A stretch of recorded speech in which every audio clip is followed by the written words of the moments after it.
IG Field, the host of Friday Night Football, the Blue Bombers, fresh off their win in Montreal, welcome the decimated Calgary Stampeders to town. Oh boy, I wish we had that in studio. It's Friday Night Football coming up on TSN.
What a story this guy's been. Think about 5 years ago where his career was at. You gotta forget they've been so dominant. Zach Collaros seemed like almost out of the league. Now he's leading a team that some think is a dynasty. Pretty cool story. Jake Maier comes into this game with yet another new group of receivers, a revamped offensive line, but the Stamps need him to step up his game to have a chance against his Bomber defense. Nick Dembski is so fun to watch. This kid's explosive, dynamic. He can run the ball. He can go deep. But most importantly, congrats, Nick and fiancée Vanessa and their baby girl, Raya Elizabeth Dembski, guys. That's awesome stuff. Well, the Stamps making 9 changes to their lineup from their last game. But this one, a welcome change. Reggie Begelton back after nursing a rib injury, playing his 3rd game this season. And my goodness, the Stampeders need him if they have any shot tonight against these Winnipeg Blue Bombers. Hello, Canada. Welcome to Friday Night Football on TSN. David Sanchez, Paul Lapalisse, and Jim Barker as we get set for the Blue Bombers taking on the Calgary Stampeders. We will get the panel's thought in just a minute on this big game. But now let's head to IG Field and join our John Liu, who is heading off on vacation tomorrow. But before he does, he promised us he'd be bringing his A game tonight, just like the Bombers hope to do so tonight at IG Field, considering what happened last time they were at home, John. Oh, yeah, we all remember that one, Kate. And the Bombers' loss here at IG Field last time out was the first time they've tasted defeat against a West Division opponent since the 2018 Banjo Bowl. Many players saying afterward that they felt like they let the fans down. So anticipate the Bombers drinking from the well that's enabled them to beat the Stampeders in 6 straight games here at IG Field, albeit in typically close games. Now, as for the Stampeders, you mentioned that they have 9 changes to the lineup from the last time they played in that double OT loss to Saskatchewan. This is a very banged up club with 11 players on the 6-game injured list, another 3 on the 1 game. But Jake Maier is very excited to get Reggie Begelton back. He's coming off the 6th game a little bit earlier than anticipated with a rib injury, and the Stampeders have also welcomed back former receiver Markin Michel. So a couple extra options for Maier on offense that is really banged up. As for the Bombers, in addition to Nick Dembski returning to the lineup after he and his fiancée welcomed their first child into the world, one other change on offense, Dakota Prukop will be backing up Zach Collaros with Drew Brown unavailable due to non-football related reasons, Kate. And back to the Stampeders, John, for just a moment. You mentioned those 14 players currently on the injury list. It has been a rough go, to say the least, especially early on in the season. And now you look at the West and everyone kind of separating themselves a little bit. Obviously, the Riders picking up that monster win last night. But now Calgary looks ahead of them in the standings, and they see those 3 teams at 3-1. And I know this is early in the season, but you look at their schedule coming up, too. This is a bit of a gauntlet for this team. Yeah. They really need this victory somehow, some way. Can they get it done with Maier? They can with Mayer. I don't know if it's tonight. This is the tough place to play, and I think we've discussed Winnipeg is not happy. Their last performance at home was, they don't feel very good about. But there's some questions about Jake. Did they make the right decision, or has Jake regressed? He is where he should be right now. He's a young quarterback who's playing with a team with a ton of injuries, and they're a middle-of-the-pack offense. That's what I expect. And I think the way we look at it, and maybe the reason why, is it's the Calgary Stampeders. I mean, much is expected to whom much is given, and he's given the starting quarterback job to Stampeders guys like Doug Flutie and Henry Burris and who else we got here? Boley most recently, but these guys, they've been good for so long at quarterback. Yeah. It's going to take Jake time, but he's right where he really should be with this offense, all the injuries. I think they are where they should be, and I don't know why folks are concerned this early with him. Here's an area that I have concern. You guys know I like some stats, right? I'm going to check the stats each week.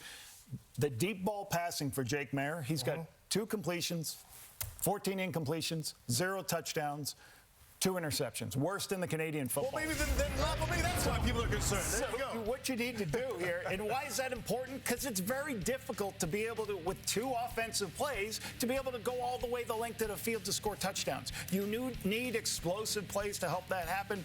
He has struggled this year getting the ball downfield. You got a beautiful play design right here. Guy wide open, right? He just doesn't locate the ball. And, for years, this was a staple for the Calgary Stampeders. They would, they'd be staying in games, then they would have the ability to make those big throws downfield, Jim, to flip the field or get the touchdowns. We think of Jake Mayer as a guy who's been here for a long time, who's been their quarterback. But he came in, this is the first year it's ever been his team. We saw last year what happened. Nathan Rourke came in, first time ever as a starting quarterback, lit it up. Dane Evans came in, first time as a starting quarterback by himself, and had some troubles. We don't know what Jake Mayer's going to do. Now you take and revamp his lineup. Every week he's got a new set of receivers. Tonight, Bryce Bell playing his first game ever, I think, at left tackle. He's got just changes on the offensive line, so you never really feel comfortable in the pocket. Those kinds of things are difficult. Now, he gets Begelton back. That helps him. Markin Michel was a great player, but that was before Jake Mayer, I think, was still at UC Davis back then. Right. That was 3 or 4 years ago. But he's been on practice rosters in the NFL, so he's been playing. So, again, can a young quarterback handle all this? It's going to help in his progression as a quarterback in this league.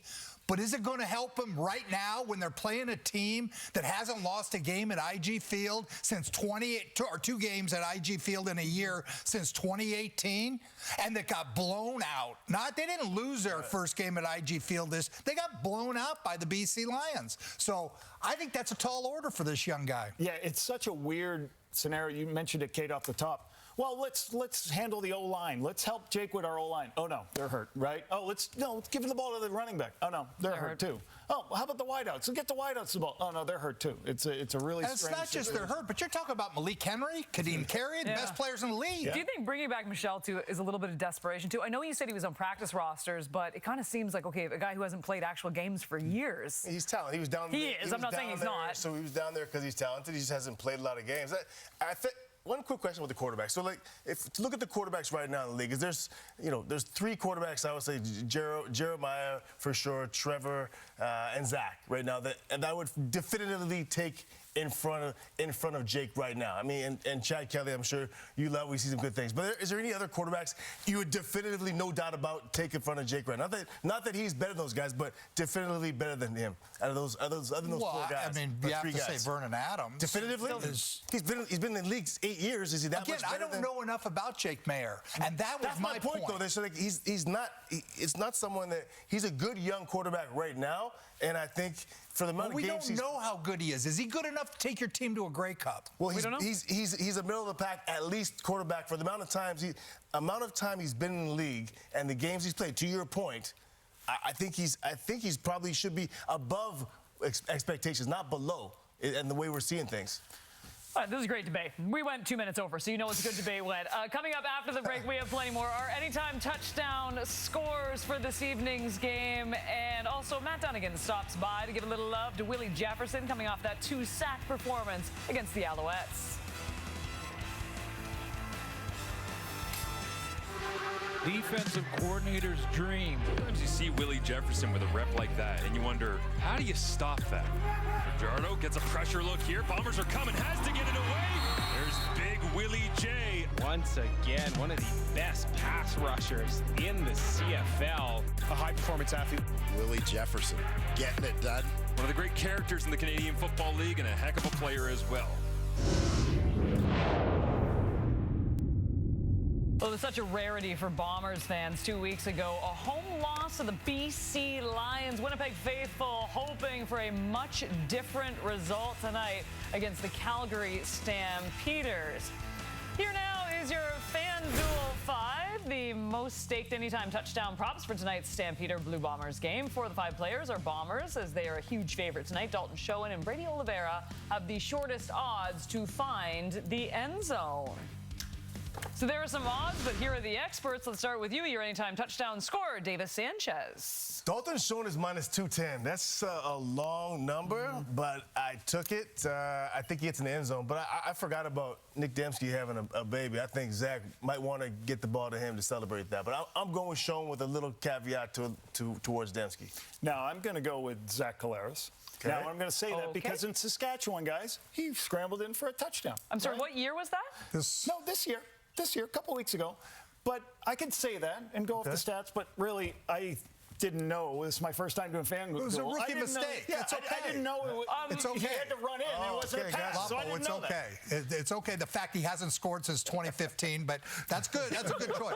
I did go with Dembski because of the baby factor. Yeah. He I like missed that. game last week.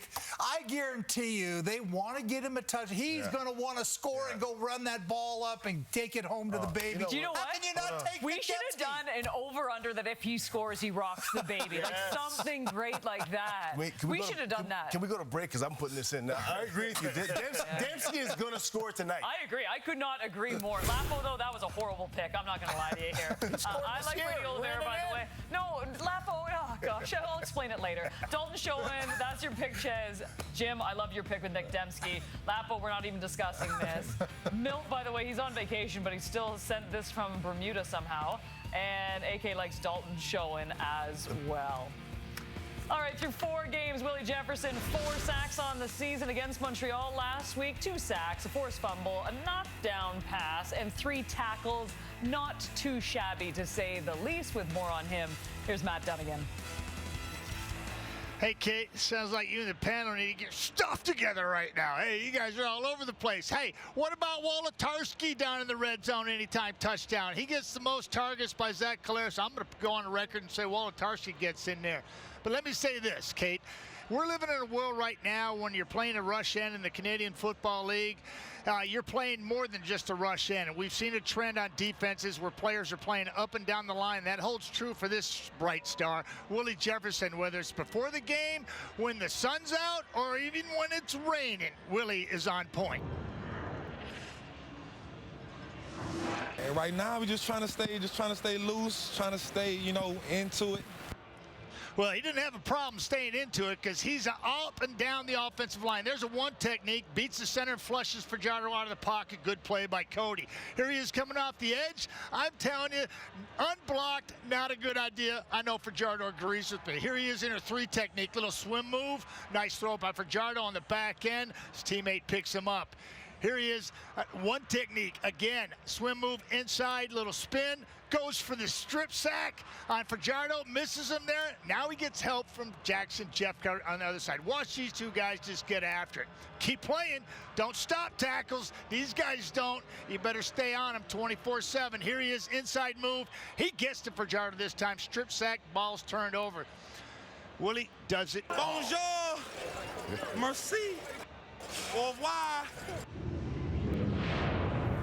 Yeah, I'm telling you, he does it all, speaks a little French, and every one of these offensive line for the Calgary Stampeders are losing sleep now because Willie's just not playing a field side rush end or a weak side rush end. He's playing a 3 and a 1 technique, and he's getting after it.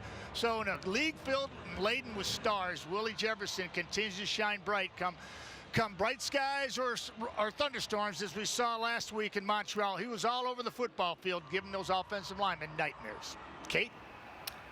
Well, Maddie, coming into week 4, the Bombers are tied with the Lions for the most sacks in the league this season. Willie Jefferson, as mentioned, has 4 on his own. They ran into pretty good Stamps O-line tonight, but have only allowed 5 sacks so far this season, the second least in the CFL. Brady, would you describe the level of anticipation for you? Someone who knows a thing or two about playing in Winnipeg, at least coaching in Winnipeg, is, of course, you, Lapo. And we were talking about this yesterday, but there are some techniques that you have to use as the opposing team. Yeah, and certainly when you face somebody, Willie Jefferson's abilities and the defensive ends Winnipeg has, the O-line coach in the game planning meetings going, what do we do about this guy, right? Coach, help me with this, help me with this. And it's not just play calling. It's like how, when you have to throw the football, what can you do to help them, right? If you don't help him, he's going to go just like that. Look at this edge.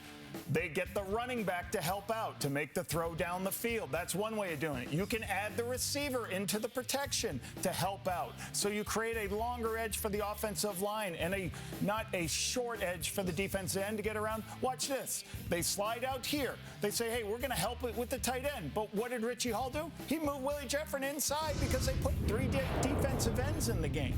So, you know, you really got to have an understanding of what you do. And I am not talking about we're going to get the ball out of our hands quickly. We're going to run the football.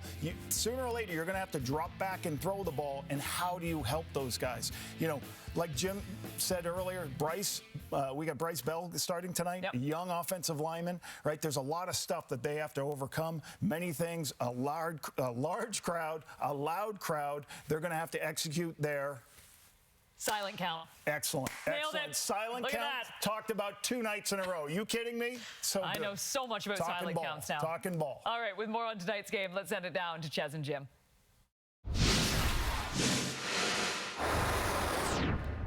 Another edition of Head to Head. I'm here with Coach Jim Barker. The Calgary Stampeders travel to Winnipeg. Winnipeg's a 7.5-point favorite. Coach, you like the Bombers? Honestly, the Bombers to me is I'm shocked at 7.5. I mean, people are betting on the old Calgary Stampeders, not the Calgary Stampeders whose best running back isn't playing, whose best receiver isn't playing. They're betting on the old Calgary Stampeders. They have a quarterback that hasn't proven anything yet. Playing against the Bombers that basically haven't lost 2 games in IG Field since 2018, lost their last game there in a humiliating game, 30-6 to the BC Lions. I just have a feeling that with the pride and that they have in that locker room, this one could get ugly early. Yeah, that's kind of the way I feel, too, is the last home game, they got whooped. They're going to be an angry group. The one hesitation I have when betting big spreads against the Bombers, they don't cover big spreads. They kind of take the air out of the football in the second half, historically. And again, the stats don't tell everything, but right now, they're the second worst defense in the league when it comes to yards per play. I think they're better than that, but covering 7.5 might be difficult. I like the way you're leading, though, Coach. Winnipeg Blue Bombers, that's Coach's play. The Bombers minus 7.5 on Friday Night Football. Picking up right where he left off last year, Brady Oliveira leading the league with 327 yards. 120 of those last week. Our John Liu is back with Brady after the break.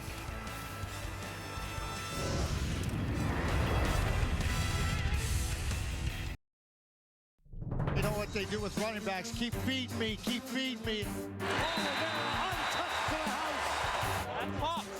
That's Pops right there. Dietrich Mills diving for the end zone. Touchdown, Calgary. Come back out executing the plays and knowing what we're supposed to do. What Brady's doing in the absence of Andrew Harris the last couple seasons has been outstanding. He's a competitor, absolute gamer. At just over 131 yards average rushing this season, the Bombers sit second, trailing only the Toronto Argonauts. A lot of that can be attributed to the CFL rushing leader Brady Oliveira, who comes into week 4 at 327 rushing yards. This could be a huge factor in tonight's game, as the Stampeders have allowed the 3rd most rush yards per game this season at 108 yards per game. As promised, here is Brady with John. Brady, would you describe the level of anticipation for you and your teammates getting to get back on the horse on home field after what happened against BC 2 weeks ago? Yeah, I know it's going to be good. Finally, we're back at home. You know, we love playing at IG Field. We've got the best and loudest fans in the CFL, so it'll be good. This is the Western Showdown right here, so fans, get ready. It's going to be a good one. You are leading the CFL in rushing, but also in yards after contact. That last stat, how important is that to you in terms of just showing how much you're running downhill effectively this season? That's the most important stat that I care about. I don't care about leading the league in rushing, but yards after contact shows that I'm not going to get tackled by the first person, and I'm putting effort into every single play that I'm in there, you know, and going out there and honoring my teammates. So that means a lot to me. It's got to keep on running hard, and once that line's on, we're all on. So it'll be a good game today. Thanks for this, Brady. Thank you. Appreciate it. We're looking forward to that good game today. It was odd the last time they were at IG Field watching them lose. They did exactly what we thought they would do when they went into Montreal. And expectations tonight for the Bombers, Lapo, after watching the last two games. Yeah, you know, I spent 4 years there, guys, and they talk about playing smart football is one of the things they talk about. But the other thing is physical football. And you have to play physical. It looked like the BC Lions went into their place and played more physical than them. And, you know, that's an interesting thing at the home that happens. Right? But then you turn around and put the Montreal game on, guys. In the Montreal game, they were physical up front, right? They won the O-line, D-line battle. The defensive line had 5 sacks, right? Brady Oliveira himself, out of his 120 yards rushing, right? 84 of them were yards after contact. So he was playing physical and ready to go. To me, it's this defense. Who are they? Is this the dominant Winnipeg defense we've seen previously, or is this a different group? Yeah. Because over the first 3 weeks, guys, they gave up almost 30 points a game, average, over the first 3 weeks. Now, they shut out a good Montreal team last week, pretty much 3 points, but who is this defense? Are they dominant, or have they regressed, or are they still that dominant group? I want to see that tonight against Calgary. Well, who the Winnipeg Blue Bombers are since the Grey Cup in 2019 is they are the town bullies, and they come in and they're going to beat the heck out of you. That didn't happen the first time at IG Field. Calgary, they've made a living through the years by running the ball, by being physical. But boy, they better get it ready today against this Bomber team, because I think this is going to be as physical as the Bombers have played in a long time. And Jim, what did you call this game? It was your what of the week? This was my lock of the week. The lock of the week. I feel like we should have a graphic for this. Oh, gosh. Yes. The lock of the night. I beg you, it's... Oh, my goodness gracious. How do we not have that sponsored at this point? So good. JB, can we get that sponsored for you? Oh, that would be great. Lock of the night. I'm open for any sponsors. The Reggie Bagel. Hey, get that Dembski. Get that Dembski anytime touchdown in. Get it in now. He's scoring. 100%. Ches is locked. 100%. He's in. Schoen, last year's Rookie of the Year. Into the end zone, Dalton Schoen. Dalton Schoen. Touchdown, Winnipeg. This team, they are loaded at wide receiver. Out to Reggie Begelton. Watch 84, break free. 8th catch of the night for Reggie Begelton. I believe I had Dembski on top of my list because he is that all-purpose man that can do so much in a Buck Pierce offense with Zach Collaros at the helm.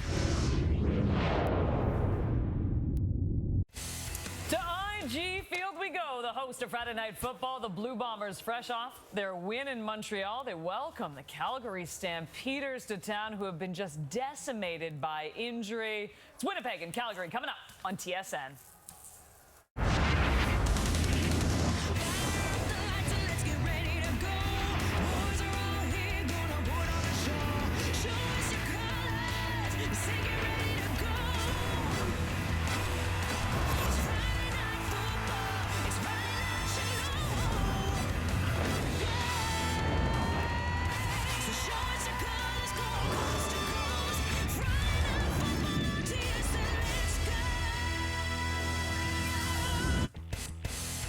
Zach Collaros coming off a 177-yard performance and 2 TDs against the Alouettes, looking to continue his winning ways at home against Calgary. Winnipeg has won all 3 meetings with Calgary last season. We'll see what they can do this season.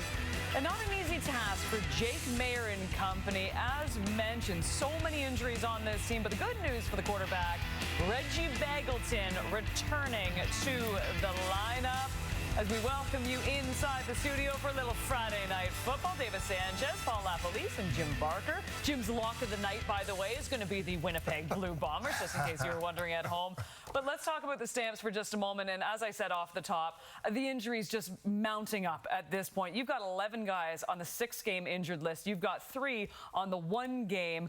And then you have to roll into IG Field, where you know these Winnipeg Blue Bombers want to right the ship after what happened against the BC Lions. Yeah, look, a lot of folks think that this is a mismatch, including Jim and the lock of the night. But I think in this situation, previously, the Winnipeg Blue Bombers would smash the Stampeders in this situation with all the injuries, who they are. I don't know if it's the same dominant team I've seen. I think this is still the best team in the league right now, or one of the best at the top. That's obvious. But I don't know if they're as dominant, at least defensively. I look forward to seeing that now. You know, I want to see the Calgary Stampeders defense. I want to make sure that they handle first down, because the Winnipeg Blue Bombers are a nightmare if they get rhythm and going. Yeah. It's going to be hard to stop them. Offensively, got to get Jake Merritt easy throws, right, against this really good pass rush. Right, Jim? That's what I'm looking for. You know what's kind of cool is Reggie Begelton comes off a 6th game, and he had ribs. Now, you're talking about a receiver who's saying, you know what, I'm not going to stand by and let my team go down. I'm going to go play. I'm coming off a 6th game, and I got bad ribs, and I'm a receiver. I like that. I really wish we had more time for you to talk about injury and recovery, because we all know you're the star of the thoracic show. We'll get you to Winnipeg right after.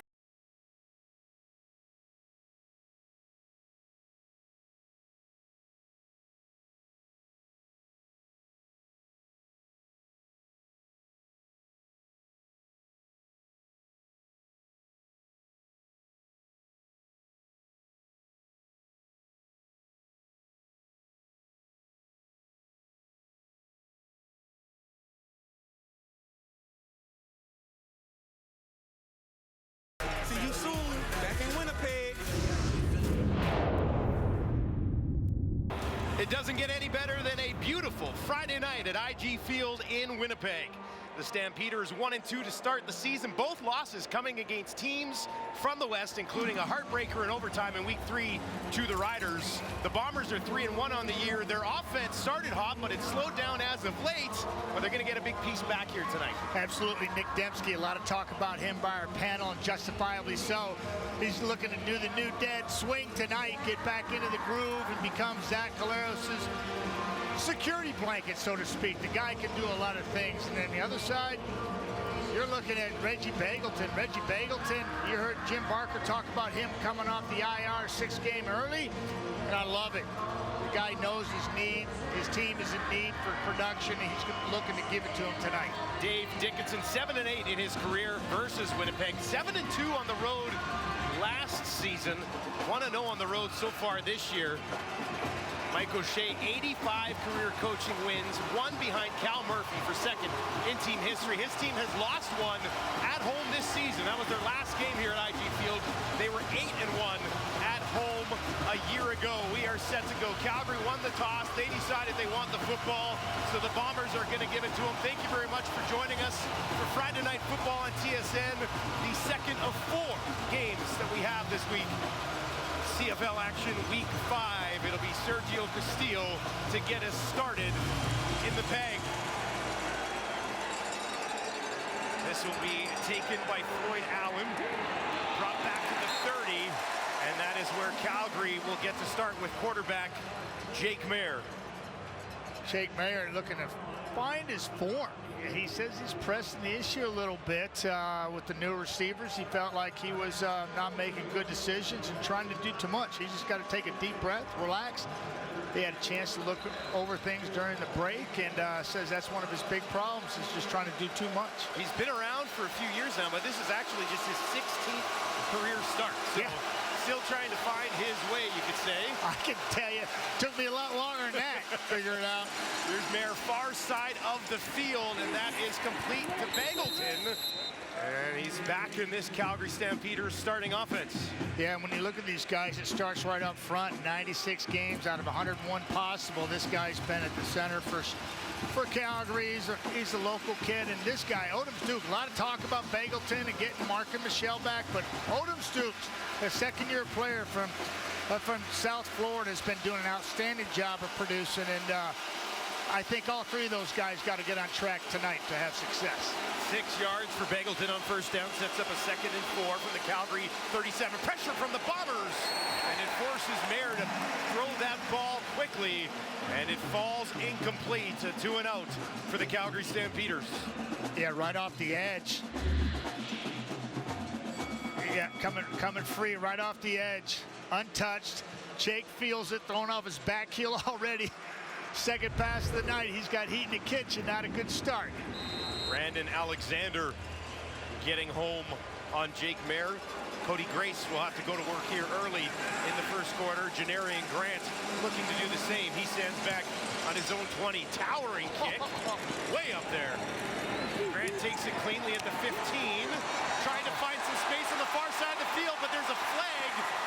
Right as he kind of broke it upfield, and this one likely coming back as Grant does take it all the way out to the 50. Ooh, doesn't need a big scene, as he's proven in the past. Okay. That kick can flat out fly and make you pay, and Bombers are used to good field position given to them by that guy in the special teams. During the return, illegal block. Winnipeg #1. Half the distance to goal, first down. Dietrich Nichols, the guilty party. There's a look at Zach Collaros as he has started this season very well once again. Yeah, but the numbers going the wrong way. If you look at it from week 1, he was outstanding. 3 touchdowns, no picks. Week 2, 2 touchdowns, no picks. Yards go down. Then he dips into the under 200 in a loss to BC, then 177 last week. They'll hand it off to start this ball game. Short pickup for this Bombers starting offense. Yeah, bottom line is Yoshi, as they call him, Jamarcus Hardrick, your right tackle. He brings the energy, the love, and the humor all the time to the Bombers up front, and a lot of physicality. And Dembski, we talk about him as we should. He is a jack of all trades. And Greg McCray, well, you can't take him out of the lineup. That's why you see him again for the 2nd week in a row.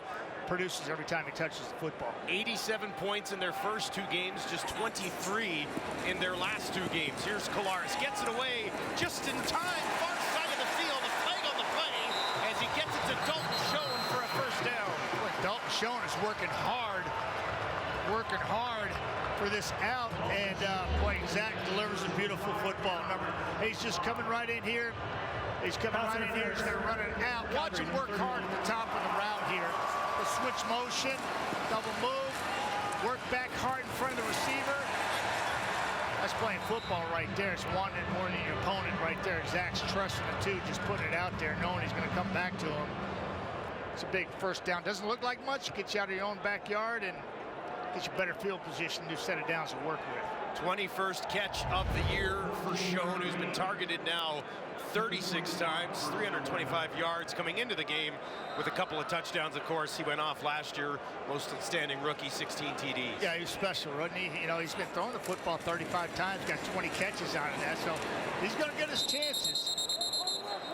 Calgary defense. I like that. Very well on that play. Yeah, Wiggins, I love this kid. Yeah, and I'm going to talk about him too. 8-year player from Queens. I think he's one of the most underrated 3-and-1 techniques in the league.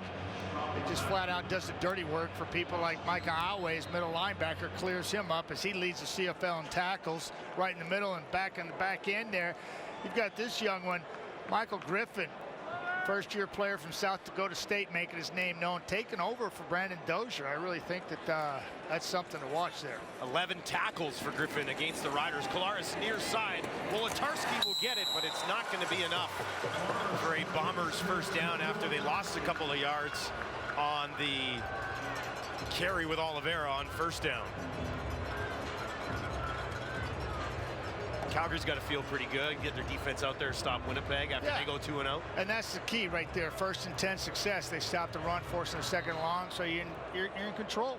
And that's the way you play this game here. And typically, Winnipeg's much better on first down. They got stymied there, and they're looking at 2 and out. Sheehan sent to kick this away. Stands just inside his own 20. One play to Schoen, pretty much all managed to get there. Another completion of Wolotarski. This kick end over end. taken just inside the 40 by Allen. And he's stopped before he's able to get up to the 50. So another crack at it for the Calgary Stampeders offense on the road here in Winnipeg. Jake Mayer in Calgary after a quick 2-and-out to start this football game. We'll have the offense on the field when we return to IG Field. Welcome back to Winnipeg, everyone. Jake Mayer trying to get this Calgary offense on track after a bye week. You have to go back to week 3 against the Riders, where he threw for almost 300 yards, but 3 interceptions in that game. Yeah, yada, yada, yada, yards, you know. That's a tough defense, as we saw last night. Steiny and Edmonton getting a late win again, and this one went to OT, and it was that throw right there that was mind-boggling, and one that I know that Mayer would like to have back. Standing to his left, having an excellent season so far in place of Kadeem Carey, and he's got a big one here, right up the gut for Dietrich Mills, down to the 30 before he's taken down. Running game gets Calgary on track. Yeah, that was a beautiful hole right there, untouched into the secondary. Let's take a look at it. He's coming right through here, folks. Downhill, coming right at you. Just into the second level, you see Darby vacates, he gets fanned out, and then Beecher's like, seriously? I'm doing this early in the ball game against this defense? That's got to feel good. Opening it up a little bit early here. Dietrich Mills. Big time run. Averaging 5.3 yards per carry. They go back to him again, and he lowers the boom on Darby before the help comes to slow him down. I don't know if Darby wants the first play where he's out of the action, getting beat up by the right guard, or taking this brunt of this hit by Dietrich Mills. And he just loads up here and watch him leverage. Bam! Just get out of my way, coming through. Sorry, excuse me, pardon me. Gonna go over my average the first couple carries here. Averages 5.3 yards a carry. He's well above that here early. Has one 100-yard game in this young season. 3 options to the left for Jake Mayer. Looks to the right side, and that will fall incomplete. He was looking for Michelle. Yeah, Abu Darby and Soiree did a really nice job of running the route for Michelle and just cut in front of him, a little dig route. And no, that's DeMario Houston reading his mail. Sorry, DeMario, I'll give you credit on that one. Third-year player from Southern University read the mail on Markin and said no. Gonna force a field goal by one of the best, and Rene Paredes. Houston's having a nice season. Couple of picks, couple of knockdowns, 3 fumble recoveries. Paredes to open the scoring, no doubt about it. Knocks it right down the middle from about 30. Zach Collaros and his Winnipeg Blue Bombers trailing at home 3-0. Looking to bounce back after a home loss a couple of weeks ago, a rare one for the BC Lions.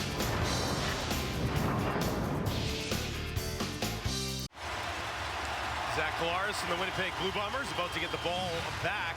They lost to BC at home, then bounced back out in Montreal. Didn't score a ton of points in this game. What do you think of Collaros? I thought he was on point, right?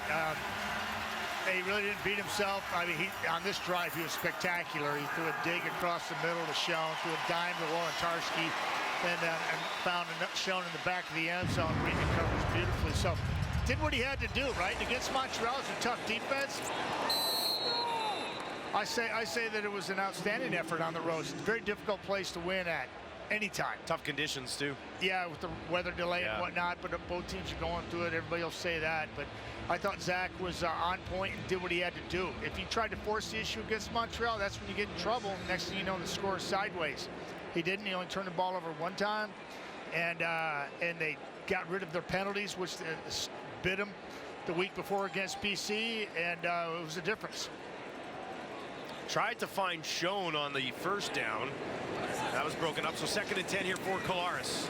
Pressure coming, trying to get away, but he will not. Taken down just inside the 35. James Wouters gets him. Yeah, 4th-year player from Stanford. Well, I like what he does and brings to the table. That's a 2nd quarterback sack. Let me see how I'm finding for you on top of your screen. 2-point stance. Kind of runs over Patrick Neufeld, kind of gets in his way and bypasses him like a speed bump, and then gets to Zach Collaros as he's trying to find some room. This kick just got it away. And it bounces out of bounds at the 39-yard line. Calgary's defense getting it done here in the early going. James Vaughters, the first sack of the game.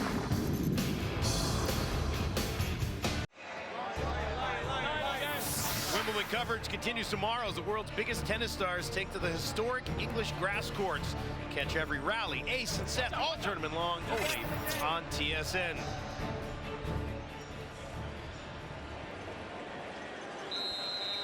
Willie Jefferson, an excellent season so far. 4 sacks, 4 knockdowns, a couple of forced fumbles in there among his 8 tackles on the season.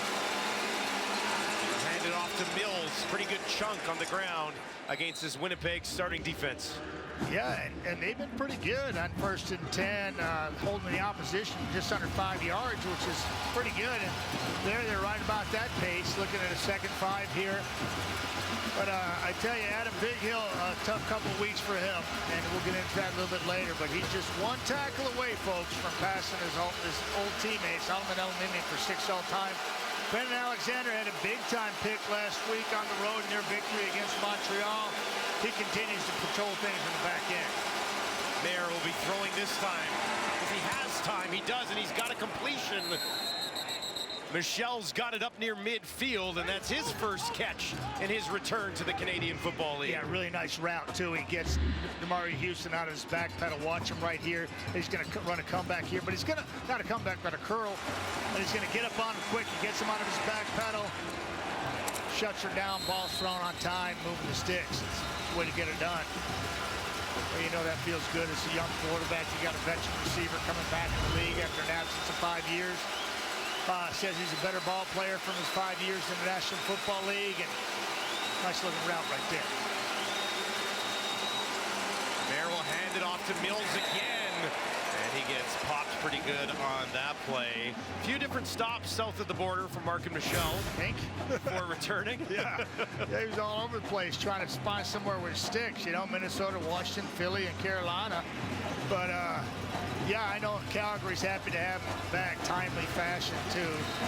Had 72 catches over 2 seasons, a little over 1,200 yards, 8 touchdowns, but a veteran presence in that huddle, which helps these young receivers out. Well, and he said he stayed in touch with Reggie Begelton and Coach Dickinson while he was gone, so an easy place. Easy place, he might be back here. Yeah. Easy place to walk back into for him.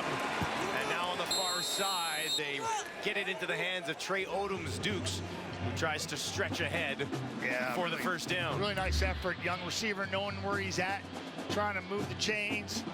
Ball's laced out there very nicely. Now watch him lay out. Nice job. I think he gets him too.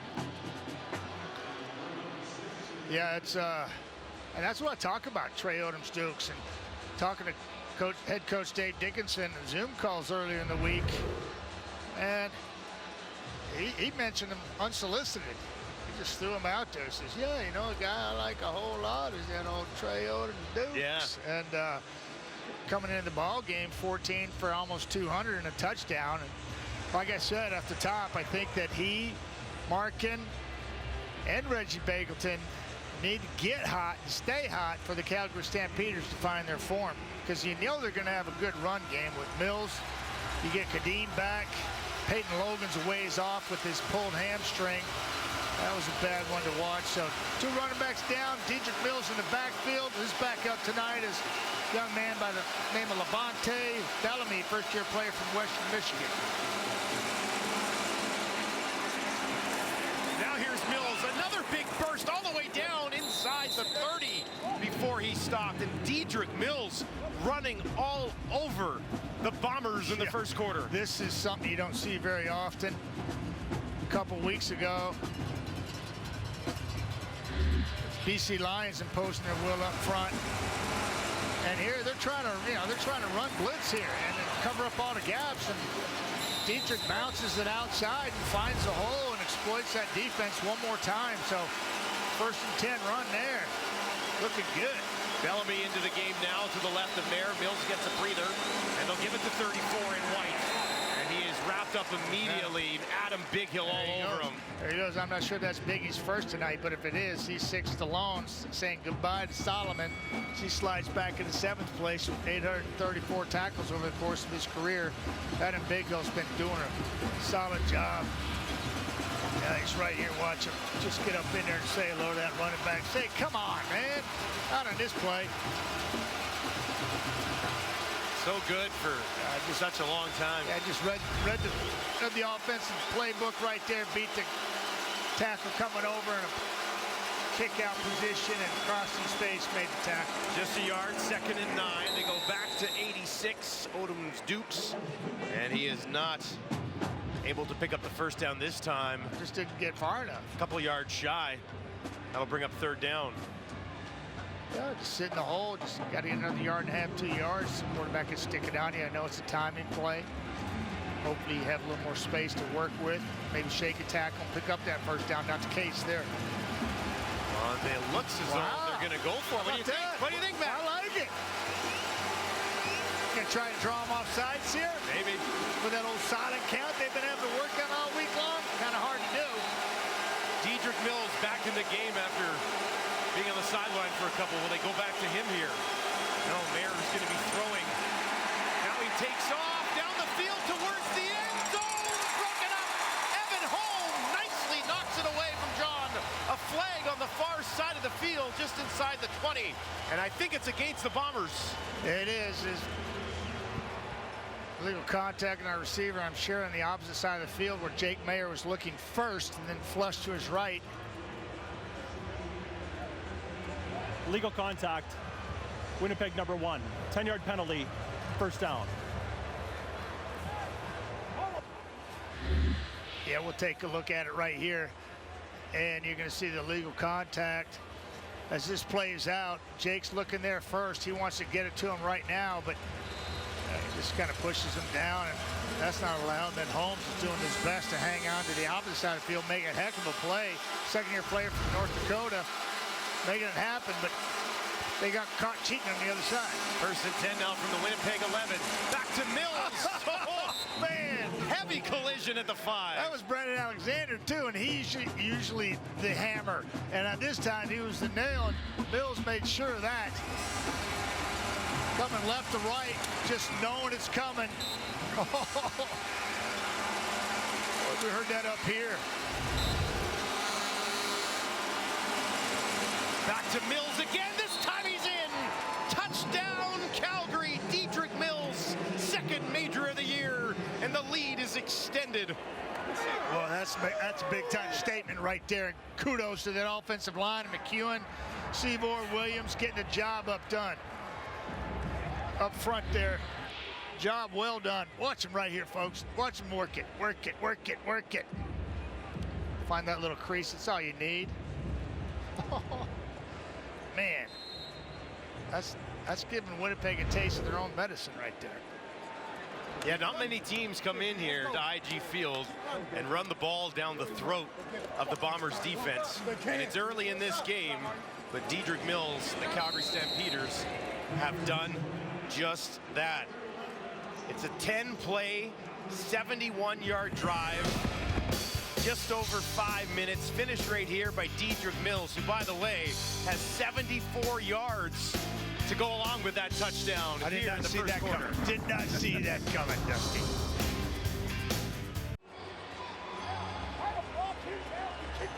Welcome back to IG Field, everyone. Dedrick Mills having himself a football game so far, and what a drive by the Calgary Stampeders. I think he said we're going to win this something. And right here, I mean, he's already over 70 yards rushing. Last week, William Stanback, 8 carries, 42 yards. And that's just saying that he's having a heck of a first quarter here, 10-0 already. And that was a 10-play drive that they just enforced their will, and it was penalty-aided too, so Winnipeg got in front of them. I got in the way of themselves. There's no way he's not getting the ball in that last play, with the way that he ran it so far. It's automatic, yeah. He's run over Darby. He tried to run over Alexander, and he's well on his way to 100 yards here with 3 minutes to go in the first quarter. And no Peyton Logan, got a hammy. You've got Kadeem Carey on the shelf too. says, I got y'all. Grant takes it at his own 10. Janarian Grant up the middle, tripped up, spun around, and taken down just outside the 30. There's Nick Dembski. It's been a big week for Dembski. More on that. Let's send it down to John Luke. Well, thank you, Dustin, and congratulations to Nick Dembski and his fiancée Vanessa on the birth of their first child, daughter Rhea Elizabeth, who arrived on July 3rd following a marathon delivery process that began last Friday. Nick and Vanessa spent the Canada Day weekend in a hospital room and were able to watch the Bombers game on a tablet, which Dembski's mom dropped off at the hospital. Dembski returned to the practice field on Wednesday, kind of sleep deprived, but he says he's flush with inspiration after the birth of his baby daughter. Guys? He's going to have to get used to being sleep deprived. Right? Tell him, Dusty. Tell him. I'm 6 and 8 years in. I haven't slept more than 8 hours in almost a decade. I remember early on in my career, I'd go, staying with Dave Cutler, in the room, and, Cuddy, we're going to go to dinner? No, Matty, I'm staying in. Brian Kelly, same thing. These veterans got kids. They're staying in, getting caught up with some sleep. So Yeah. I get it. Nick, get used to it, man. You're just getting started, but congratulations to you and Vanessa. Gotta love that sleep on the road as a parent. Now here's Kolaris. Gets it to his running back. Brady Oliveira takes a heavy pop. Comes close to a first down. That's Cam Judge all over him. Yeah. We had a top 5 Canadian pick last week. A lot of fun during Canada Day long weekend. And he was on everybody's list, and why not? He's just a sideline-to-sideline player from UCLA that's a national here, and easy choice for everyone. And Brady knew where the sticks were and knew he was going to get a shot from Cam Judge, and went and got it anyway. 1st and 10, Winnipeg 42. Kolaris, far side of the field, shown with a lot of room. Midfield and more, takes it up to the 50 before he's tripped up and taken down. Yeah, it's shown. He just kind of gets lost. He's coming left to right across the screen in motion, and nobody takes him. He's right here. He's going to come right out here. He's going, hey, hey, hey, hey. all alone over there. Exact little point fake. Give it to him, baby. That's a good feeling when you catch a ball like that and you turn, there's nobody there. Nobody's It's like, there. let's go. Doesn't happen very often for that guy. Usually somebody's in his back pocket. Yeah, but why not? Leading the league in receptions and targets, so yards as well. Found the end zone a couple times. Special player. a sign of life here from the Winnipeg offense. Calgary's defense here on first down, though, an excellent job wrapping up the ball carrier. Yeah, Cam Judge was just waiting the whole thing. Come on, let's go. Let's make this happen. It's just so fun to watch. Some guy, you know, the veterans reading the play, reading the mail, going through their keys, and Cam Judge made that look real easy. Judge coming into the game, 14 tackles on the year, couple of interceptions. Look at him. He's sucking the paint off the field, too, right now. This field is wide, 65 yards wide. He just made one tackle on one side of the field and then step up and make a hard-nosed tackle on that play. Second and 10 for Kolaris. Gets it away, far side. Another completion. This one to Wolotarski, pushed out of bounds by Kobe Williams. A couple yards, few yards shy of getting a first down. That's twice we've seen Zach Kolaris trust his receivers in tight coverage. And watch Wolotarski. He's on top of the field. He's going to sit down. It's just sitting down. And Zach trusts his receiver in front of Kobe Williams and saying, yeah, I know he's going to come back to the ball. He only picked up 6 or 6.5, second and 10. So have to punt it away. Nice job by Calgary defense tightening it up there. Sheehan standing basically right at midfield here.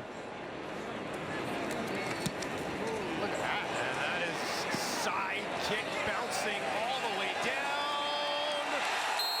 Wow. They're going to call that a rouge? I think he's got one finger up. It looked like it hit the outside of that cone, but it hits the cone, it's the end zone, so it's a rouge. And cone getting in the way. And, you know, they say that Jamison Sheehan has about 20 different kicks when he punts the football. We saw one there. That was wild. And that was on purpose. Calgary Stampeders with a nice start and a lead after one quarter of action. Friday Night Football at IG Field in Winnipeg.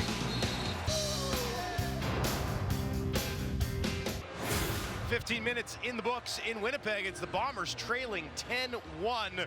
Look at the rushing yards here, 75-4 in favor of the Calgary Stampeders. That certainly jumps off the page. It certainly does. And flipping the script here, eerily similar to a couple of weeks ago when the BC Lions controlled that line of scrimmage against the Bombers and took the wind out of the sail of the fans here in the stadium. IG Field is not used to this, and I can guarantee it that they don't like it. And neither do the Bombers, and they're getting beat at on the defensive and offensive side of the line. And here's a look at Jamison Sheehan here. This is what he does, and that's not a shank. He's doing this, and he's doing that on purpose. He's got about 20 different punts and kicks in his repertoire. So says Paul Boudreau, and getting some love from his teammates, and he was that close to getting him pinned back, but he got a single out of it anyway. Almost as perfect as it could be, and now they'll push ahead with Bellamy. There's a flag at the 40.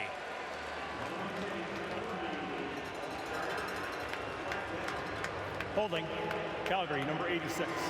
10-yard penalty, remains first down. That'll back them up on the hold. Trey Odom Dukes. And a 1st and 20 situation now for Jake Mayer and the Calgary Stampeders. You're looking at head coach Dave Dickinson, and he said, we just got to find a way to start fast against the Winnipeg Blue Bombers and play with the lead. And well, he's got a 9-point lead here after the first 15 minutes of play. I don't think it could have played out any better for Craig and his squad, but that's exactly what he was hoping for. Backed up a bit here. Mayer gets it away just in time. Willie Jefferson was right in his face, and it falls incomplete. Jake Mayer's done a pretty decent job of bouncing back as of late. Yeah, I would think so. I would think so. He's 4-0 after losing, and that's pretty good. Doesn't get much better than that. But I think he learned from the guy too. And Bo Levi Mitchell was there for a decade, and he very seldom lost, if ever, after a loss. He never lost again. It was just he just kept winning. He said, no, we're going to fix this. Much like Zach Caleros here at IG Field. Mayer turns, trying to run a little bit of a draw, and Bellamy has nowhere to go. So the Bombers defense has their first impact statement of this football game, and will force Calgary to kick the ball away from deep in their own territory. Yeah, I don't know what they said on the sidelines, but that was a much more like a Winnipeg Blue Bomber defense. Get them off the field and let your offense try to get a rhythm. Talk about another great punter, Cody Grace here. Well, he's got a massive leg himself. Punters, punt returners, kick returners, we got kickers. It's just fun to watch in the CFL. Grant takes this just inside his own 30, tripped up, nice play down the field there by Michael Griffin. Nowhere to go for Janarian Grant.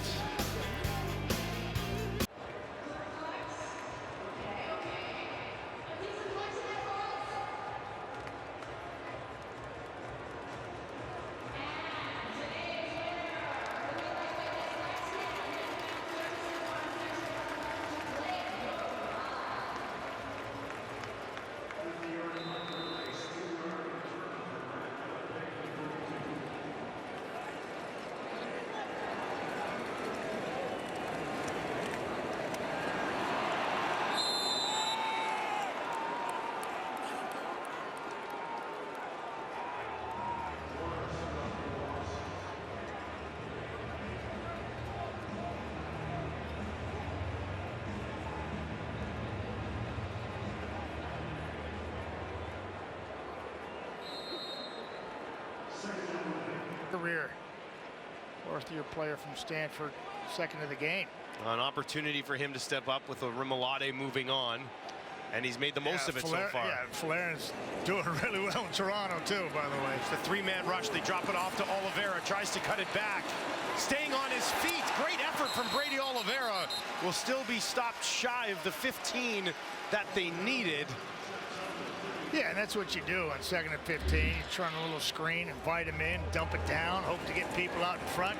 There to see the big boys out in front. trying to throw an arm out there. Great. Big-time chef for the team in front of Brady, trying to get him that space. He finds a little bit of it. It's not enough.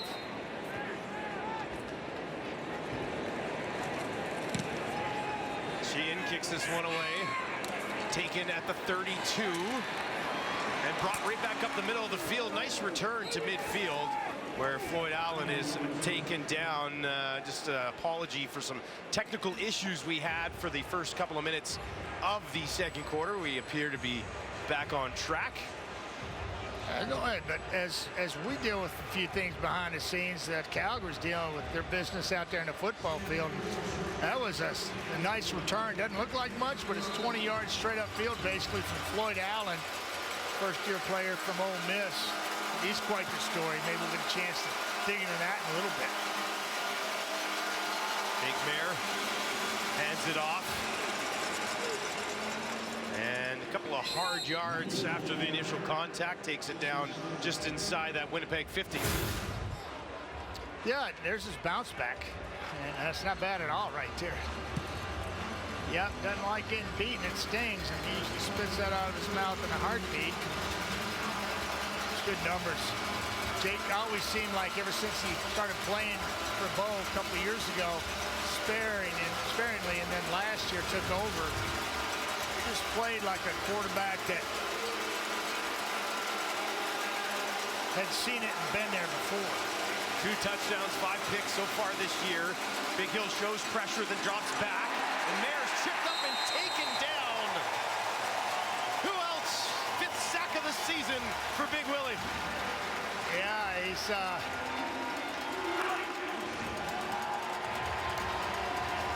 yeah, I'm gonna pick out Willie, and like I was saying, he's coming right in through here, and watch his moves. He's playing a 3 technique right there, a little swim move over the top of the right guard. Not a chance for Jake Mayer, as you got 6'7", 250 pounds in your face in a heartbeat. Cody Grace just gets it away.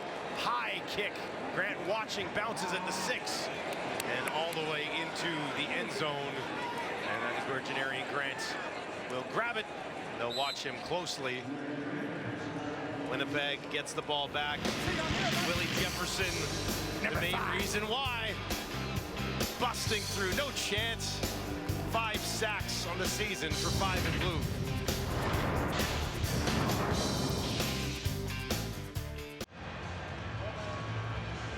Had 1,000 yards on the ground last year, did Brady Oliveira. Well on his way to that again this season, and here's what he did last week. Yeah, and I think it was a group effort, those big boys up front, and just really helped them get off to a great start and just continue against a tough defense in Montreal. I really feel like as a feather in the Bombers' cap for controlling that line of scrimmage the way they were against a hard-nosed defense in Montreal. Doesn't let that happen very often, but Brady Oliveira, a lot of yards after contact, too, for that young man.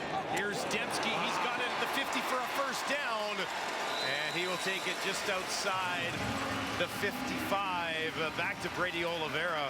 Quickly, 2 100-yard games on the season. That one last week was his 2nd of the year. Yeah, I mean, that's pretty impressive straight down the road there. I mean, come on, it doesn't get much better than that. Just let's go first and everything. I think Dietrich Mills is catching him, though, tonight. You know, you better be careful. These guys are some explosive, powerful backs that could catch it out of the backfield, too, and make people miss and go the distance. First catch of the game for Dembski goes for 18.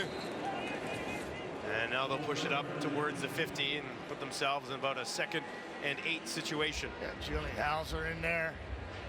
Player that brings his A game every time he's here, and he's 5th-year player from Clarion, Ticats last year, and just a heck of a football player. Titus Wall, I think one of the best Sam linebackers in the league. Does a lot of things really well. Just kind of getting it going too, right? Yeah, really. I mean, if you just look at his line right now, Titus Wall's got 9 tackles. He's got one strip. Kamara's down the field, and there's a flag in the secondary. Bailey got up immediately looking for it. Yeah, I think that's going to be on Bailey. Yeah, Calgary's pointing, hey, this is going the other way. He was double covered, and the Calgary defenders were running the route for him, and they had a better shot at it, and I think Rashad had to, it's right here at the top of your screen, folks, going to run a little dig here and be draped by a couple Calgary defenders. Yeah, right there. Out of the break. Oh, you got, he's over and under. You got Cam Judge underneath. Pass You got interference, Roberson over the Winnipeg top. number 88. Penalties decline. It's third down. Yeah, Zach's got to get off of that. He never saw the defense clearly on that throw. Otherwise, he would have pulled it down and checked it somewhere else. Right there, yeah. Yeah, you would think. Yeah. But, and that he was tightly covered, but sometimes you don't have time to do the things you want to back there, and credit the D-line for pressing the issue and tight coverage on the back end. It's good defense. Get another look at Jamison Sheehan here, see what kind of punt he's going to pull out of his bag of tricks this What's time. he got up his sleeve for us this time? I'm excited to watch this guy. Just inside the 50 to let her go. Knuckleball. Drops in there. Flag and a big pop. Here's Allen up the sideline. Oh, another heavy contact just outside the 25 as things are getting physical on Friday night in Winnipeg. I think that's Nick Stats that takes the brunt of that. Oh, yeah. Saddle up to my teammate. Friendly fire. Welcome back to Winnipeg, and Stats, they popped the tent up to go take a look at him after a heavy collision with his teammate. Yeah, coming left to right. He's trying to locate his man, Howlett, and he gets smoked by Floyd Allen. Floyd Allen keeps his feet. Injury to insult here. Stats is in the tent. They're backed up because of an illegal block on their own 5-yard line. Now they'll hand it off. That's Alexander again, who's the first man to be able to slow down Dedrick Mills, who gets a great chunk on first down. Another big chunk. Picking up 9. Take that all day. That's backed up on your 5. Have production on 1st and 10 like that. As a quarterback, I'm happy. Buying all the boys cool ones after the ball game. It keeps going like that. But it's got to keep going like that. Got to keep going. Tommy Stevens in there now to mop up this for another first down. And the big fella lunges over the pile. Yeah. No brainer. He's bigger than you, Dusty, and that's big. It's close. Yeah, it's close. Big. Yeah, he's a big dude. Yeah, he's a big guy. And you know, he's not your average size quarterback. He was about 6'5 and a half, about 250, 255. Yeah, making that look pretty easy. That's a big time first down, moving them out of the back end.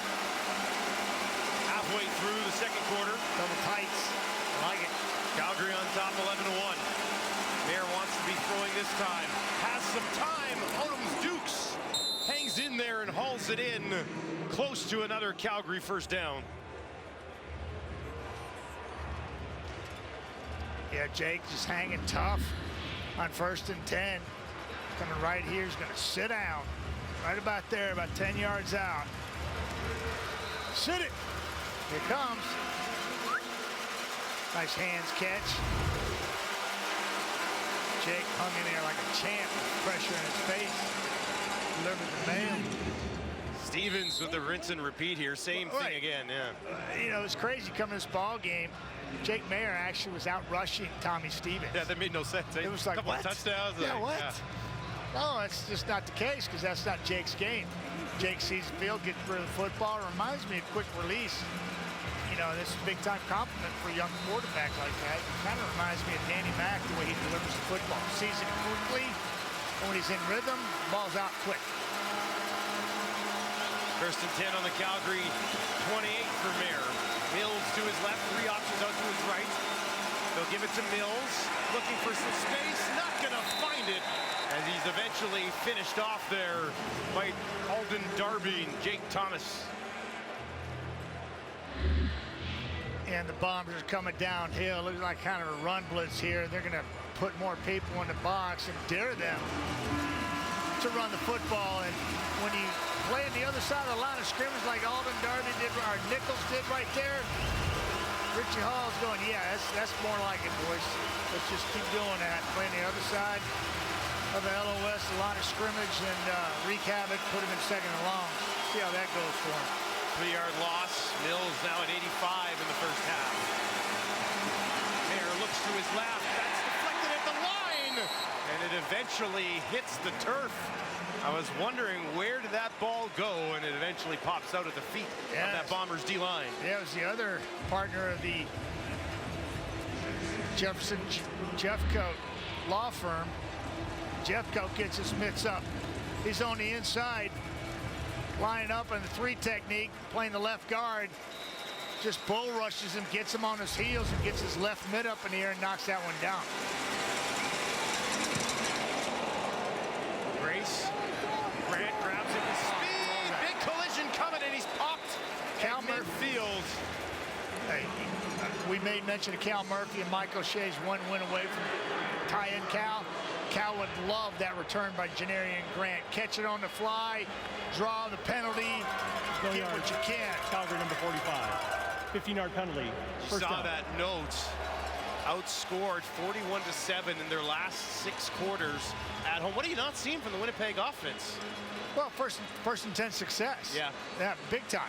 And that's what drives this league when it's in a 3-down league. You got to have first and 10 success. Otherwise, you're looking at second and long, and defense dictates. Which Calgary is having tonight, Which right? Calgary has flipped the script on them. But that was a heck of a return and play by Janarian Grant. Doesn't look like much. Wasn't a big return. Drew the penalty, and they got great field position. Yeah, they start this drive on the Calgary 47. 2 to the right, wide side there for Kolaris. He'll give it to Dembski, who turns it upfield. They hang on to his leg. Kobe Williams would not let go. Dembski takes it to the 40. Yeah, I like it. I don't know if this fake by Dembski after he got the toss underneath. There's a handoff. Little fake there. It was too quick to see. I don't think Calgary reacted to it. Really didn't get the deception that they were looking for, but Dembski made a nice run regardless, picks up 8. That's what you love about Nick Dembski. He can tote it, he can catch it, he can go over the top, he's underneath, make people miss. Good to have him back, whether you're sleep deprived or not. This time they'll do it. Bailey at the 40. Wow. I mean, nowhere to go. Yeah, really nowhere to go, and you're running east to west, and you need 2 yards. Let's come downhill with Brady Oliveira and impose our will. Brady Oliveira so far tonight, 2 carries, 0 yards. So they really haven't even. It's got a couple of catches as well, but they haven't really dedicated. Yeah, second and 15, underneath screen. You know, it's like okay. But this is not what the Bombers wanted to do. But this guy's been money all season. Got 19 in a row, 9 for 9 this year. This is a 47-yarder from just inside the right hash, and that is good as Castillo tacks on 3 for the Winnipeg offense. Calgary leading 11-4, and maybe Winnipeg's offense pops up in the discussion at halftime. Yeah, you got to think, but I think it's going to be more Calgary defense and what they're doing offensively, controlling the line of scrimmage and having first down success.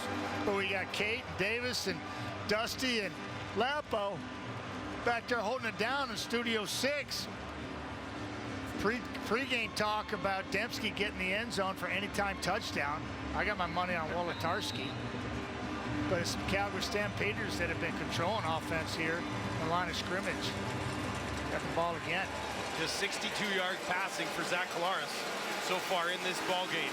Jake Mayer only has 41, and that's because Calgary has been running the ball extremely well. This time they'll fake that and get it to Begelton. Begelton staying on his feet a couple of times, and that extra effort has a first down for the Stampeders as we creep inside 3 minutes at IG Field here in the first half of action.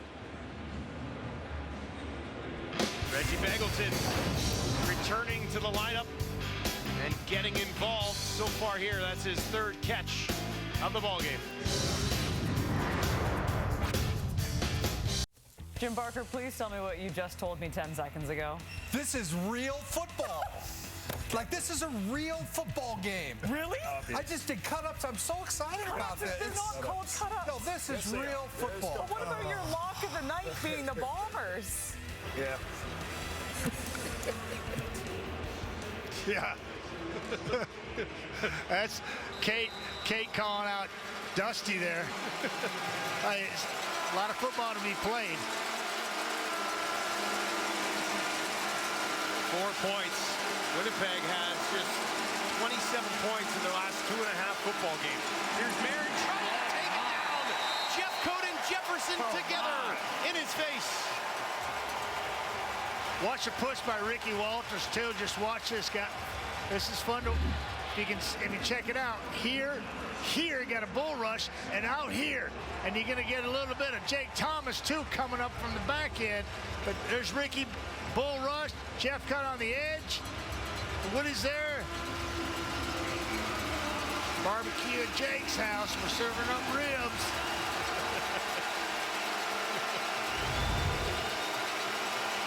Eight-yard loss, 2nd and 18, just over 2 to play in the opening half. Clement's bringing some heat near side. Oh, man, what a catch! What a catch by Clark Barnes. I'm not impressed with the catch. I mean, the catch was good. You love the throw? Unbelievable throw with heat in the kitchen, just and to the far side of the field, and he spots it beautifully. I thought Holm was underneath that for sure. Had a pick, and the ball's thrown so well. That is just impressive all the way around, but certainly not enough for a first down as it was 2nd and 20. Leaves them in a 3rd and 7 here. And that one is deflected at the line as the kick was made, and it'll be scooped up at the 35 and brought back just inside the 40. That's the way to turn things around, get a little special teams play. Brian Cole, I believe, the man who got home. And Jake Kelly, I think, picks up the ball and gets the return and heads up play. Yeah, I'm trying to figure out where he comes from. Coming right up the middle somewhere here. Yeah, just right up the middle. Second-year player from Mississippi State. Just got enough of it. Heads up play to pick it up. You're going to do that too. Limit the punt. Now they'll get it out into the flats. Decent pickup on first down that time, going to Greg McCray. And the Bombers still have a ton of time here to get this offense going. I mean, we hadn't seen it in the first 28 minutes. Maybe we'll see it in the next 2. But that's what happens in this league. The last 3 minutes of each half. But hang on, Recipe Buck Pierce for trying to success figure it out for the Riders last night. Buck is as good as it gets here in the Canadian Football League. Really struggled a couple of weeks ago. BC had his number. Came back, called a great game against Montreal. Stuck to the guns and running the football. Here, he got him. He's got him. Man down the field, drops it in at the 30. All the way down for McCray's home. Touchdown, Winnipeg. A big-time strike late in the first half. Greg McCray's 2nd career touchdown, first of the season. And Winnipeg is in business.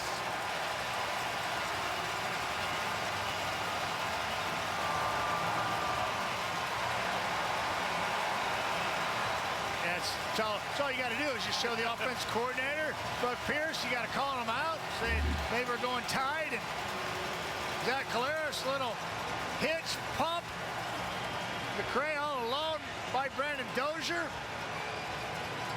This is why Greg McCray's in the lineup 2 weeks in a row, because dial-up plays like this, you get him in space, and he's going to the house. Hey, way to go, big dog. 68 yards to Greg McCray. And now Castillo a chance to lock this thing up at 11. And that's exactly what he will do.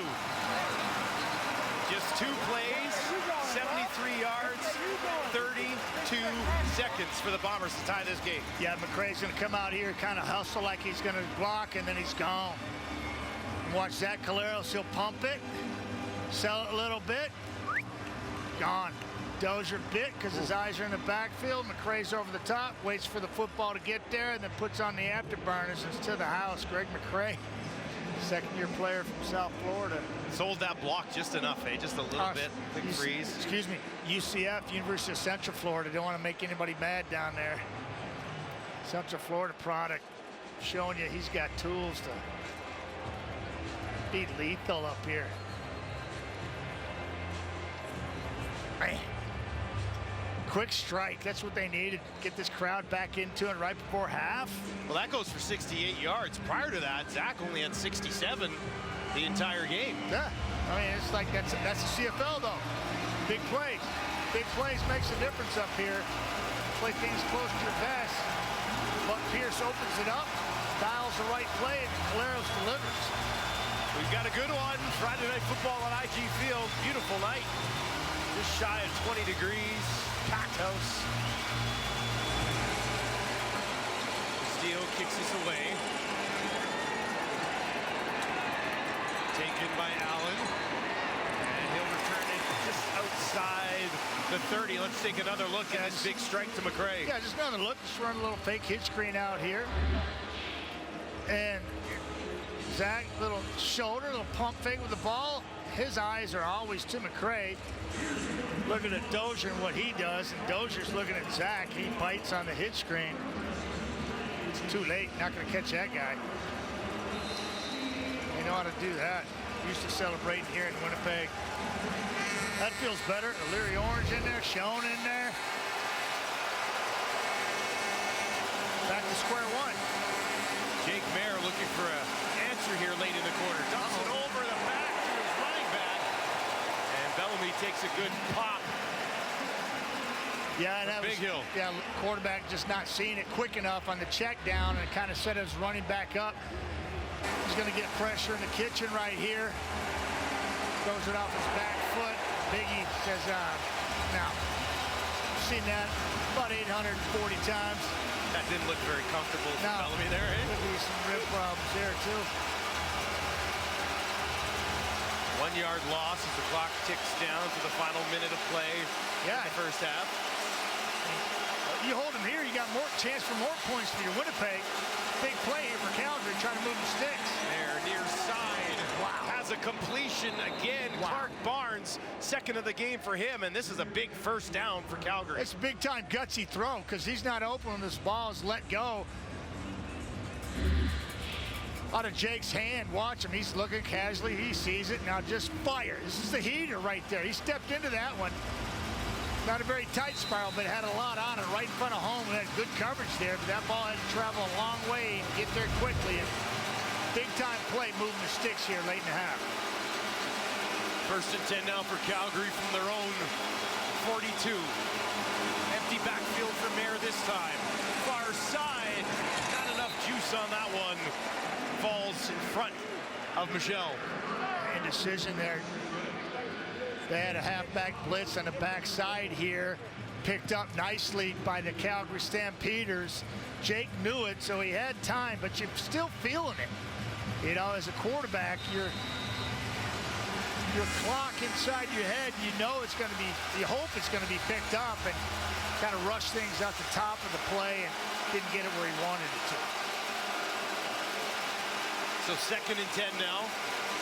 48 seconds on the clock for Mayer. Gets this one away right up the middle. And that is just shy of a first down as he gets it to Odom Zukes. It's Chuck and Duck right here. Done this many times. Have you done that a few times? A few times. Well, it's just survival. Watch the Chuck and Duck here by Mayer. A little twist up front. Here comes some pressure by Willie. And he just chuck it, duck, get down. It's a good looking play right there. Well, big time 3rd and 1 gamble right here. It's a long one, almost two. It is. Yeah, it's pretty much 2 yards. 38 seconds on the clock, you don't get it. Mayer trying to suck him offside here. One more crack at it. Winnipeg holds steady. Yeah.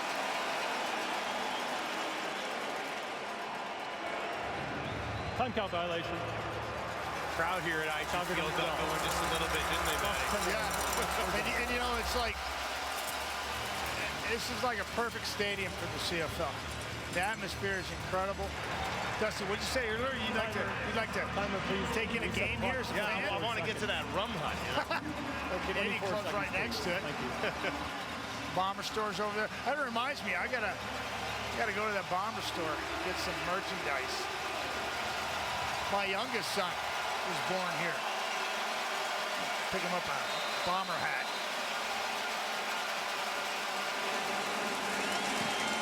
Grace. Wow. Good kick. Grant takes it at the 15.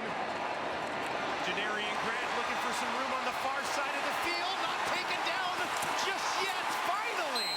Tripped up at about the 40 with a flag just in front of him.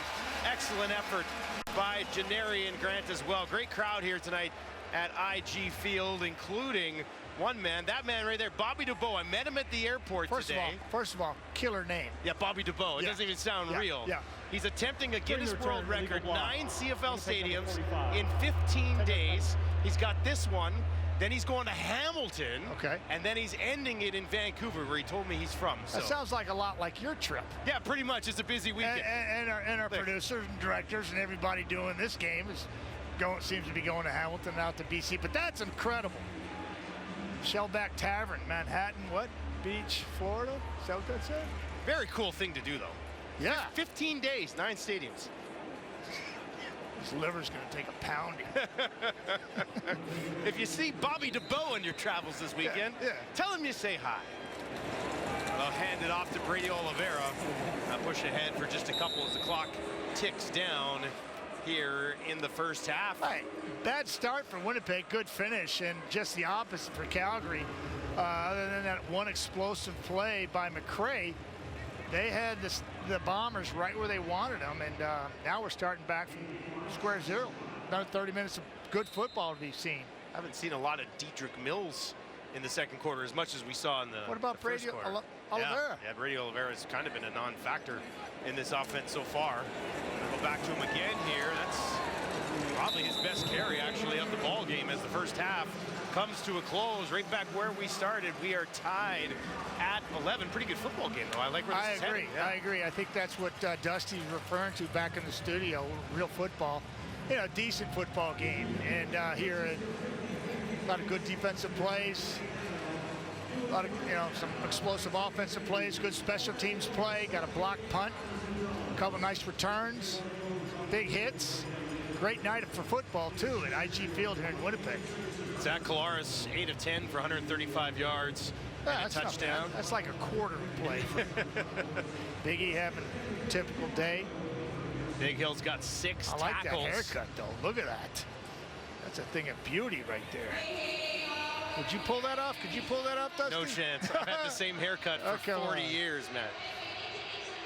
Greg McCray has 2 catches in this game, 73 yards and a touchdown. He's with our John Luke.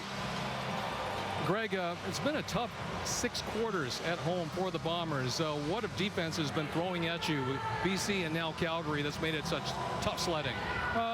Every team, they do their film study and, they study tendencies, right? So right now we started out having a tough time, but I think at the end of this quarter right here, we had a pretty good time, getting things going. Hopefully we can continue that over into the next half. Yeah, certainly on your catch and run, what opportunity existed that hadn't been there in the previous quarter and a half? It was just a look that they gave us. It was a good call by Coach. Good, overall, a good, everybody just did their assignment and it came out looking good. So, thanks for this, Greg. Now we'll send it back to Kate and the panel. And that panel would be Ches, Lapo, Dusty. It's everyone's nicknames. We're trying to figure out why Matt calls you Dusty, and once I called you Baker on air. Right. Dusty Baker. So there, if you didn't know at home. This is a fantastic game of football. And I know I was kind of kidding with you at the 3-minute warning, but this is pretty much as good as it gets. Kudos to Calgary for coming out with a phenomenal game plan. Winnipeg clearly got it back, but off the hop, the Stampeders had it right against this Bombers team. They did. If you're a second, and I've been saying this for a few years about Winnipeg, we're looking at this offense. They have a great receiving core, really good receiving core, have for a few years, but they're not separators. They're good receivers because they run good routes and get open. They're separated, but they run good routes. So it takes time to run those routes. If you're a defense, they can get up, play press, or play some man coverage and get after them. I think you could slow this team down, and that's what Calgary did in the first half. They got out, they played some man, they got on them. There wasn't a lot of separation. And then, obviously, they've got that big play at this end of the half there to McRae, which is just a screen and go against Brandon Dozier, who doesn't have the foot speed of McRae. But I was impressed. I was impressed by Calgary in the first half. And I do think that when I look at Winnipeg and I look at this offense, if you can get Zach off of his first read and make these and get to him with 4 and play coverage, I think you can have some success. And that's what we saw a lot in the first half. Well, you know, X and O's aside and all that, this is what in the old days we used to call a slobber knocker. I mean, this game is being decided by guys who are. Dozier was coming up trying to make a big hit. Watch this run. This is how Dedrick Mills, who had a big first half, that was right after a 33-yard run, and now he's going to take on Brandon Alexander. Now you're going to see their defensive front just overhaul them. And now when you get a special teams returner actually lower his head and he's going to run over somebody, you have a football team that is ready to play. Yeah. They were fired up. They physically took it to the bullies. They took it to the bullies. And then, but when you do that, somebody like Zach has seen it, and he's going to slow them down with that go route. But, boy, that Calgary defense got after him. Yeah, the bullies are also the Calgary Stampeders defense. You know, I talked about first down was going to be real important. How do they stop all the different stuff that Winnipeg runs? Well, first down, they have not been very productive. Obviously, they had the big play, but early in the game, Calgary, whether they pressured, whether they got passes thrown off kilter for Zach, they did a great job of making sure that every time Zach completed a pass, it was going to be you're off the field punting because you got no yardage on first down. Here's a sack, right? They've been sacked twice. So before Brady's runs, guys, he had 2 carries for 0 yards. So, you know, really good job by this defense playing physical like you're talking about. They've stepped up. They got to continue to do it. They got to flush that play that happened and then just keep moving on and keep playing. A new word of the day, slobber knocker. Slobber knocker. That's an old school. That's right? Back from when I was in high school. I'm going to say it a lot these days. Great football game. Meanwhile, we're all looking forward to tomorrow, the return of Jeremiah Masoli, our Dave Naylor. He caught up with them. It's coming up right after the break.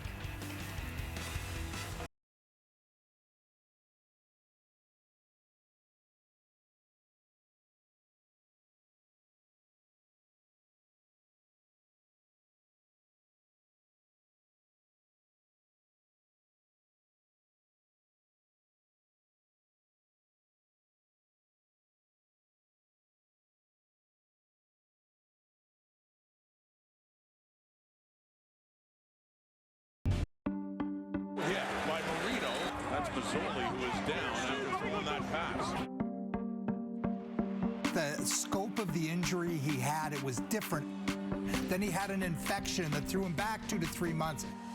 A year after suffering that fractured leg, Jeremiah Mazzoli is set to return to the Ottawa lineup. When he's there, they can win the Grey Cup.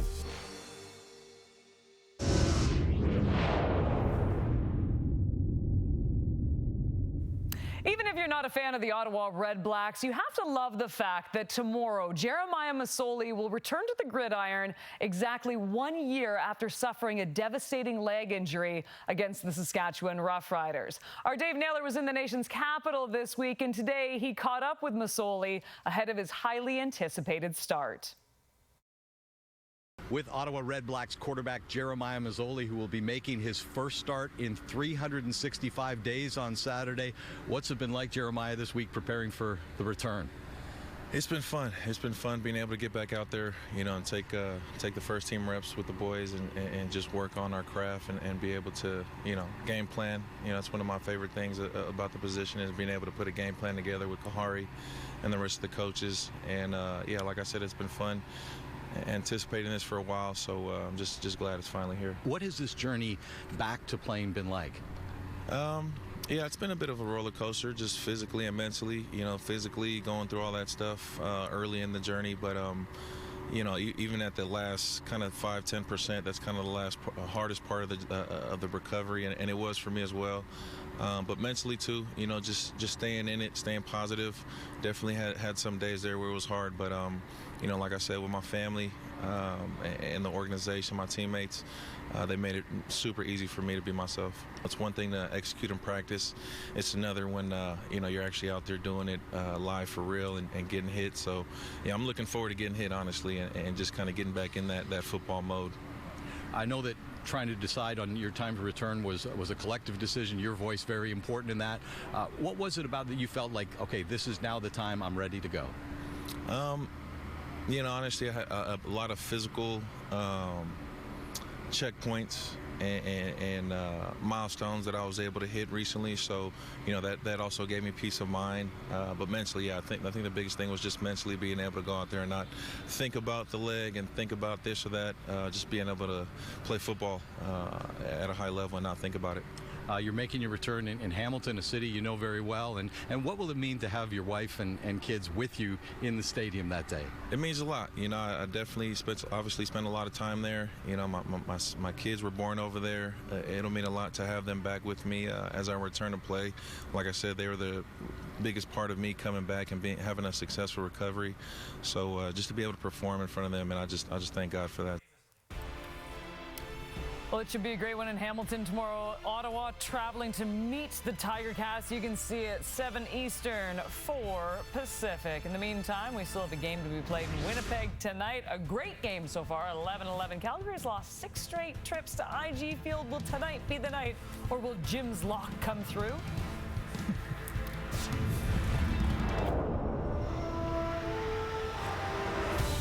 Time now for Stats with Paul.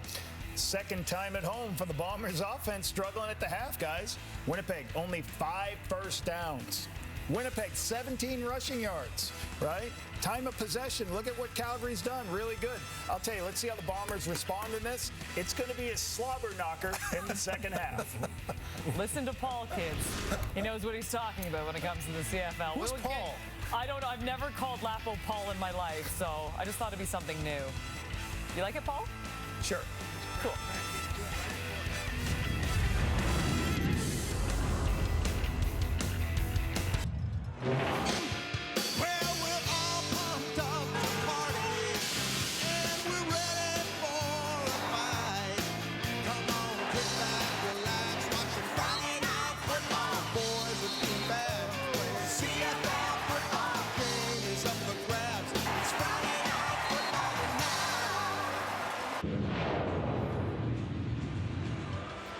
Tied at 11 at IG Field at halftime.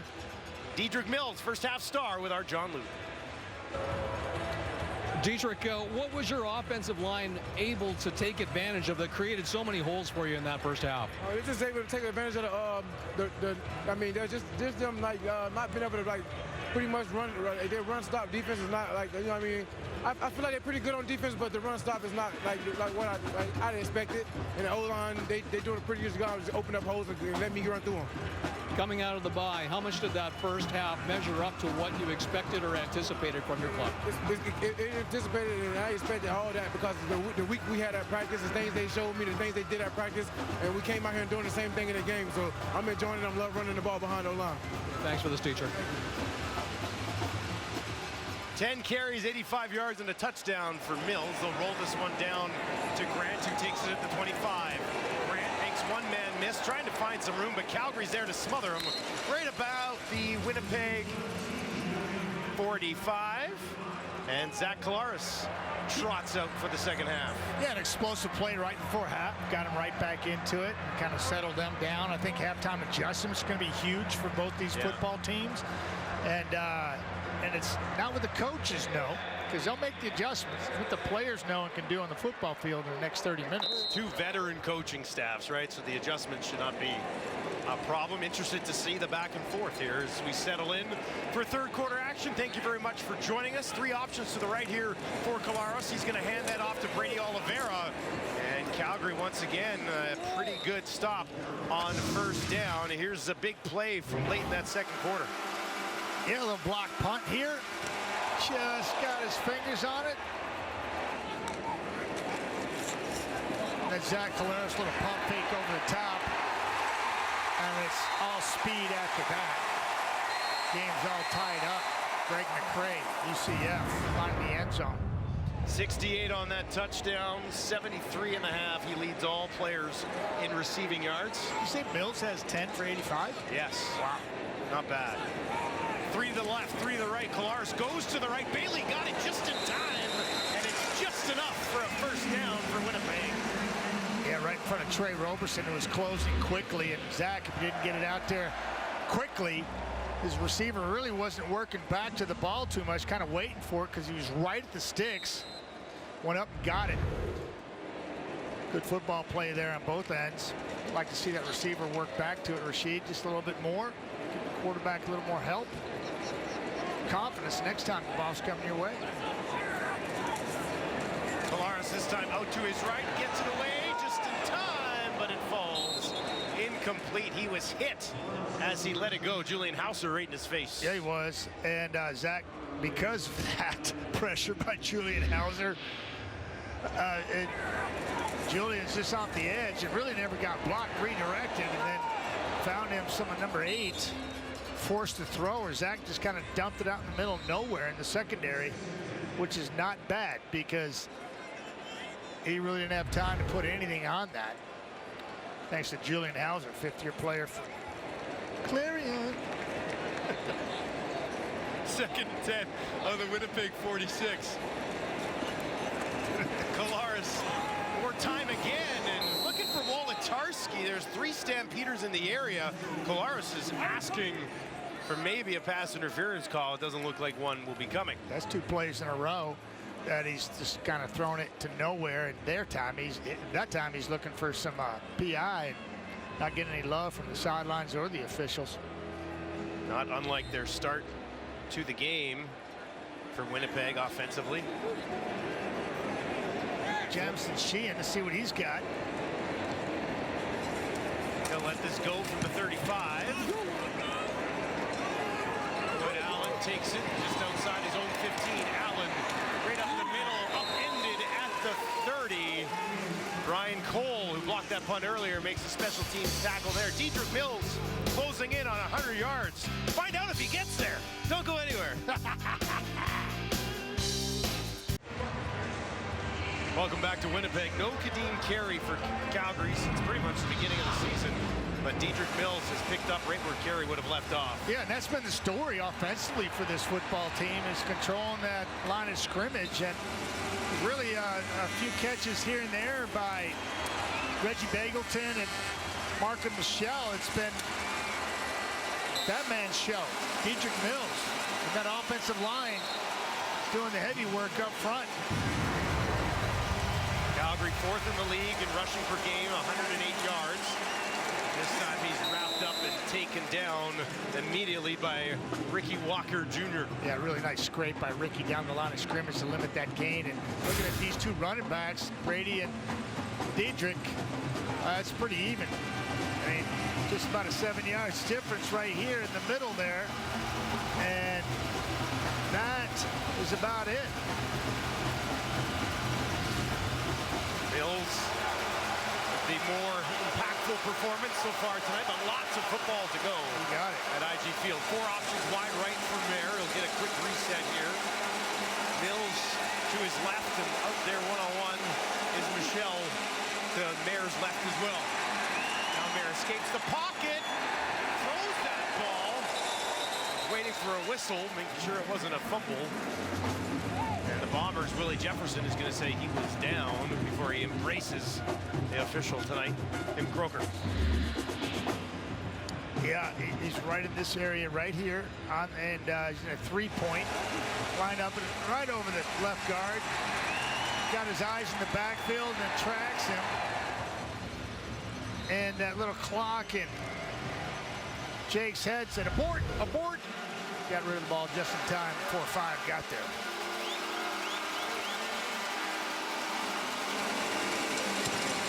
Grace with the kick. Grant waiting. Takes it at the 28. And once again, Calgary, relatively good job keeping Janarian Grant, one of the most dangerous men in the league, contained so far tonight. Good job, boys. Zach Collaros, 9 of 13 for a $142 and a touchdown so far in this football game. He's been under duress tonight, feeling the heat from the Calgary front seven, and numbers kind of reflect that because McRae's big 60-plus yarder is kind of skews things. But really been held in check so far. Outstanding job by Calgary D. Sacked a couple of times tonight, sacked 10 times coming into this game already. Gets it to Wolotarski, who immediately is gang tackled by Calgary after a pickup of about 7. Yeah, I saw that play constantly last night in the Sask-Edmonton game, and you saw that was a big-time play for the Elks and trying to move the football and be successful on 1st and 10. Put you in 2nd and 2 here for the Winnipeg Blue Bombers. Well executed. Point fake. Slot receiver Wolotarski sees it just like Zach does and picks up 8. 2nd and short. Brady Oliveira stands in behind his quarterback. He'll get the ball here. Right up the middle. He's got enough. Wrapped up and taken down by Julian Hauser, but not before he gets enough for the first down. Yeah, Hauser making it tough on him and then cleaning things up. Tightest wall right there to make it close, but definitely got 3 to pick up the first down. And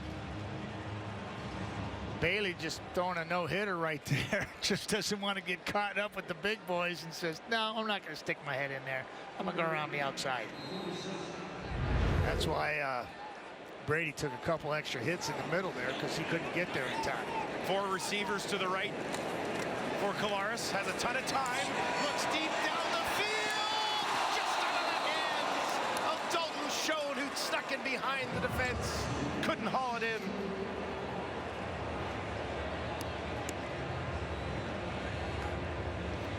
Yeah, and you know, this play took it a little while to develop, and you're going to watch Marcus right here. He's on the outside, and watch the effort on Rose as he takes him to the outside and continues to push and drops that arm on his hip and kind of cranks him down from being able to turn the corner. Really nice job by the right tackle, getting her done, giving his quarterback time to throw that corner. And we saw Dalton Schoen on the back end drop a ball right in his hands. We don't see that too often. He's now caught just 3 of the 12 balls thrown to him beyond 20 yards. Now the pitch ahead to Oliveira. Tracked down from behind. Got about 7, but that'll bring up 3rd down. Yeah, that's the difference there. You know, getting nothing on 1st and 10. Now you're looking at 2nd and long. Nice play by everybody all around. Defensively, offensively, Zach Fonan, Brady making people miss. Guys rallying the football. It's the way it's played right here. Biggie getting her done.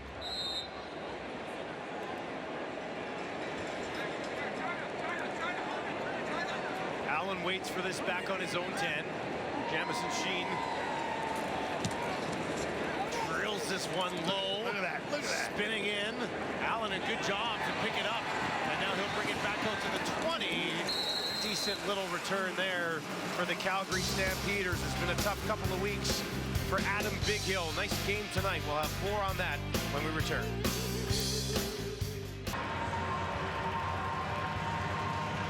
For you, Dad. It's been a tough couple of weeks for Adam Bighill as his father, Andy, unexpectedly passed away on June 27th at the age of 72 years old in Portland. Adam, an only child, started playing football with his dad by his side when he was just 7 years old. So condolences to Adam, his wife, their children, and the entire Big Hill family. He missed a couple of practices, but still played against Montreal last week, and just a great connection between a father and a son. And thoughts and prayers out to Adam Bighill. Absolutely, Dusty, and condolences to Adam and his family. Can't imagine. You heard him say there, this one's for you, Dad. He leads the game with 6 defensive tackles so far. Mayer has a completion. Oh, looked like he had a completion, but Odom's Dukes can't hang on as Big Hill, and he's not done. This guy still has a significant impact, and he's moved up the list tonight. Yeah, he has. He's got 7 on the night. He's been having a good night. He just needed 1 to tie Solomon, and he's 6 past that. So my math's correct. He's all over it. He's just like lowers his shoulder and delivers a blow even when you're trying to block it. There's that one when Dietrich Mills looks who he has to block. He's like, oh man, it's gonna hurt. Gave it back to him though a couple times tonight. 2nd and 10 for Mayer. Hit as he throws. Odom has it. Hangs on this time, and he's got a first down. Was that a duck and chuck? No, it was kind of a fade away and knife it in there. This is a beautiful play. Talking about hanging tough. Watch him as he just backpedals here, feeling the pressure. That's Jeffcoat coming underneath, and he hangs tough and just kind of slings it around Jeffcoat's left shoulder. Look at this, beautiful. And then spots it beautifully. Doesn't get much better than that. Closing in on the midway point of the 3rd quarter. We are deadlocked at 11. Friday Night Football at IG Field. Thanks for joining us. Now they'll give it to Mills. He stumbles and gets back to the line of scrimmage. Not much further. A rare miscue for him tonight. Yeah, he's lost his footing, trying to redirect. He's locked in. He enjoyed that first 30 minutes. Winnipeg's going to try to do everything he can to erase that feeling for him here in the 2nd half. Well, he was explosive in the first 30 minutes. Calgary's got to get back to that. Looking at 2nd and long here. Sits at his season average right now, which is 88 yards coming into the game.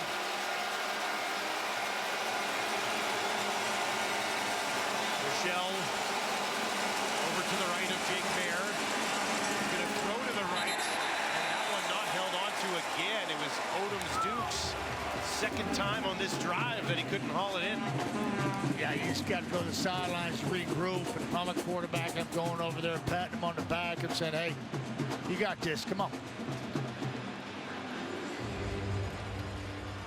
Dukes has been targeted 9 times by Jake Mayer, 5 more than anyone else.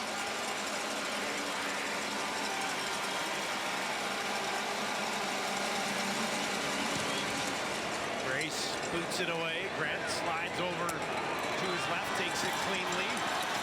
Grant wrapped up just shy of the 35. Dietrich Nichols going to work there against Odom Dukes. Big Hill there to let him know. Dramatic. Like this game. I was just going to say, tied at 11 midway through the 3rd quarter. Right. Got some drama here as well. Polaris gives it to Grant, who they sneak into the game offensively, and Calgary read that extremely well. Yeah. Not a guy you want to let loose. No, not in the middle. You know, and I'm not, you know, you got to be a different cat to want to go in there, too. Left to right in your picture here. A little underhand toss, 2-hand toss by Zach Caleras. Gives it to Janarian in amongst the Giants, and he gets flattened very quickly by Ram. And I think he paid the price for that one, too. Janarian Grant remains down on the field at the 20. Let's see if we see anything here. TJ Ram, 2nd-year player from Boston College. Got a leg rolled up on there. He did, and that's a big man rolling up on you, because T. Ram's 6'1", 300 pounds. Played with his dad, left tackle for me down in Birmingham. Played a long time at Edmonton as well. T. Ram was a heck of a ball player, and his son is just kind of cutting his teeth here behind Derek Wiggins, 8-year player from Queens, and made a nice play there on a elusive back, and it's good to see Janarian up and moving around on his own power. Such a exciting player to watch. And the last thing you want to do is lose your special team star out there on a offensive play. Walking pretty good. I mean, different athlete that, I mean, we know he's explosive, but he's got to be tough as all nails to take the hits consistently, and wanting to go up there and trying to split one and running inside the tackles like that offensively is just impressive. 8 career regular season returns. Some big ones in the playoffs as well for Janarian Grant. Now here's Collaros, 2nd and 8. In trouble and taken down just inside the 10. Mike Rose gets home his 2nd quarterback sack of the season.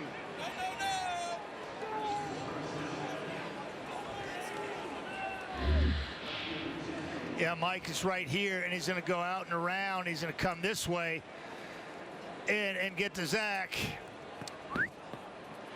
Well, that's just, he just beat his man cleanly, and then it was speed from that point forward, and Zach's like, I'm not liking being down here.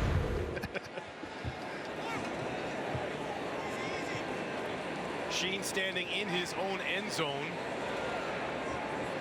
Floyd Allen waits right at midfield. End over end. Comes down at the 52. And Allen will be tracked down as he takes it just onto Calgary's side of the field. Mike Rose. 3rd time tonight. The Calgary Stampeders have sacked Zach Collaros.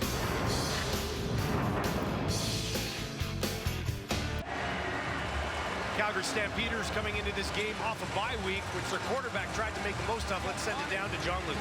Yeah, Dustin, and Jake Mayer said that over the bye week, it was well timed because it gave him an opportunity to step back, watch film, and absorb a lesson that he said culminated in the double OT loss to Saskatchewan. Mayer said that basically he came to the realization that he'd have been trying too hard to compensate for Calgary's rash of injuries. And with all those playmakers missing in the lineup, he was making decisions that he shouldn't have. So his #1 priority this week was to try to get back to just playing within himself. Guys, probably the wise decision, right, Matty? Yeah, I would think so. Or knock on that play, just dump it, get rid of it. Yeah. Pressure in your face. That play was aborted. Winnipeg had snuffed it out.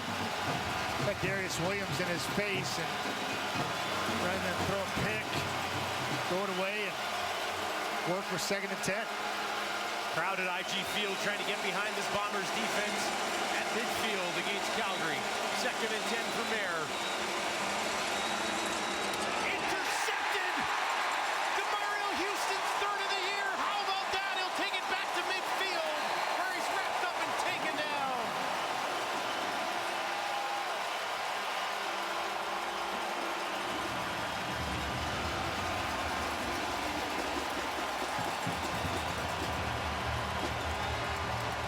Timely play by the defense, Dustin. Timely play. Jake Mayer under duress. Inside. Got some people in his lap. I think it was Jake Thomas. He wanted to throw the dig. Pressure in his face. Let it go a little early. Going the other way. What a season for DeMario Houston. 3 interceptions, 3 fumble recoveries. He's all over the place for this Bombers D. Now here's Collaros. He gets it into the hands of Dembski. Dozier's there immediately to wipe him out. Yeah, this is just absolutely phenomenal play defensively by Winnipeg. Guys get up front. In Mayer's face, pressure's there. He's got to throw it a little quickly. Not on target, looking for Mark and Michelle.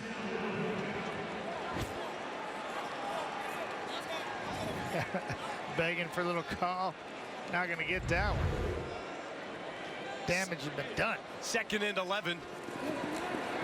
Collaros with time. Goes to Oliveira.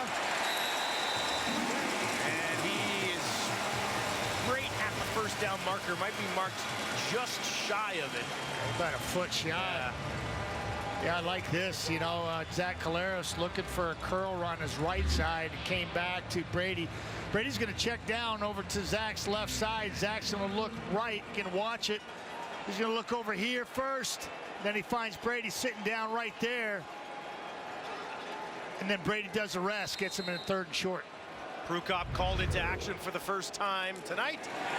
Takes care of business neatly. And the Bombers offense will remain on the field. Yeah, it's not, and I talked to Buck Pierce before the game about Dakota Prukop, and he says, love the guy. Athlete, loves the game, love to have him back, and he can do a lot of special things in those situations there in short yardage, much like we see Tommy Stevens do for the Calgary Stampeders. 6 touchdowns last year for Prukop, and short yardage situations. Threw for a couple touchdowns as well, actually. Yeah, a veteran guy, 6 years, and Buck Pierce couldn't be happier to have him back in the fold. Winnipeg works from the Calgary 41. Collaros on the run to his right. Gets it away just in time. Bowders all over him. Yeah, he is, and Wiggins in there too. Zach's on the edge. I like it. Move the pocket. Bowders inside. Throws Wolotarski down like he's not even there. Then he gets to Zach. Just beating up on the Bombers. James Bowders, fourth-year player. Stanford having a ball game. Couple sacks on the evening. A great night for football. One of those games you just want. Hey, you want to go another 60 minutes? Let's go another 60. Are you talking about us or them? No, I'm talking about them. And then we'll stick around too. Heck yeah. Here's Collaros, 2nd and 10. And that's incomplete. A flag on the play, though. It was Julian Charles defending against Wolotarski. And this is going to be against Calgary.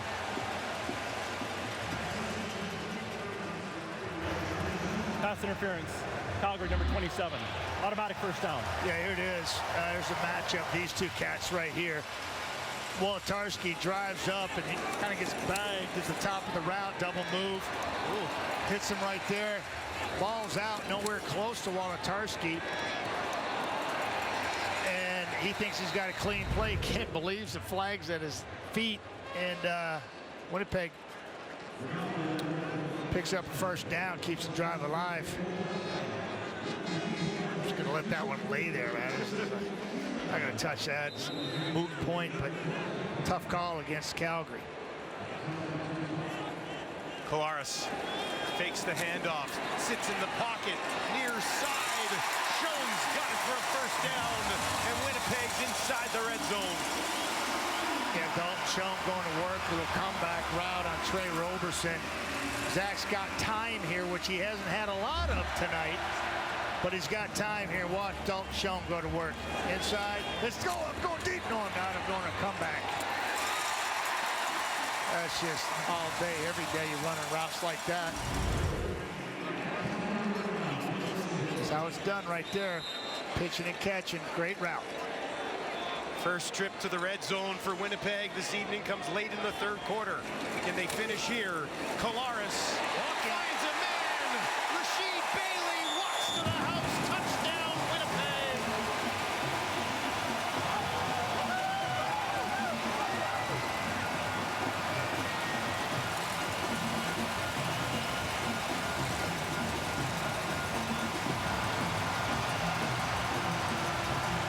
Yeah, this is pitch and catch.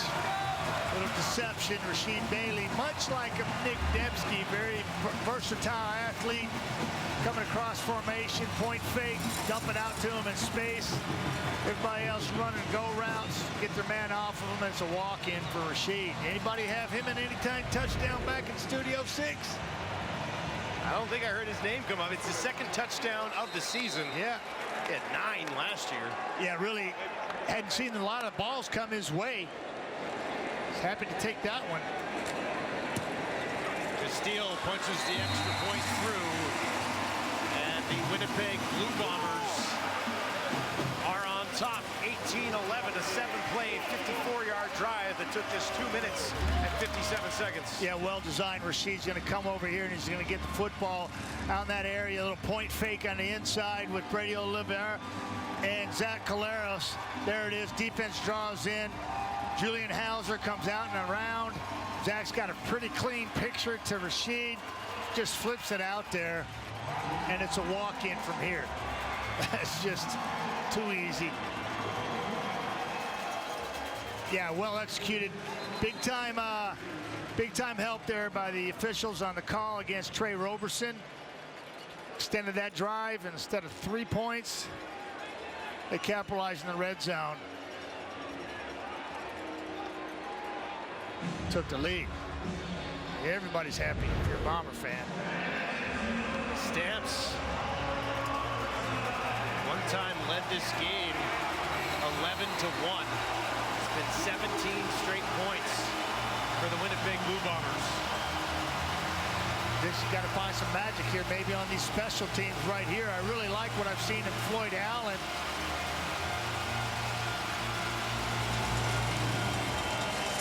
See what he's got here. Takes it from the 10, far side of the field. And he gets crunched just outside the 30. Ball pops loose. And now a mad scramble.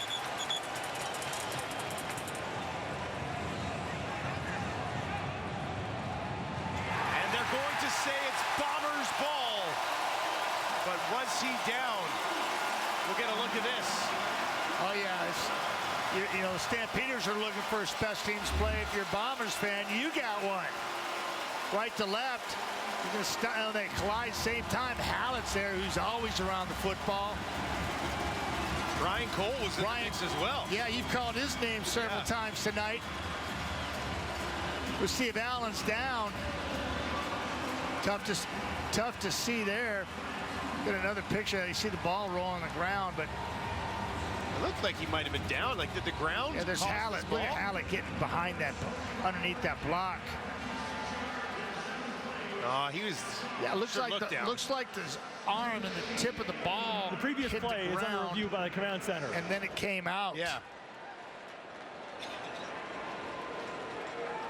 Yeah, it looked like it hit underneath him and then popped out.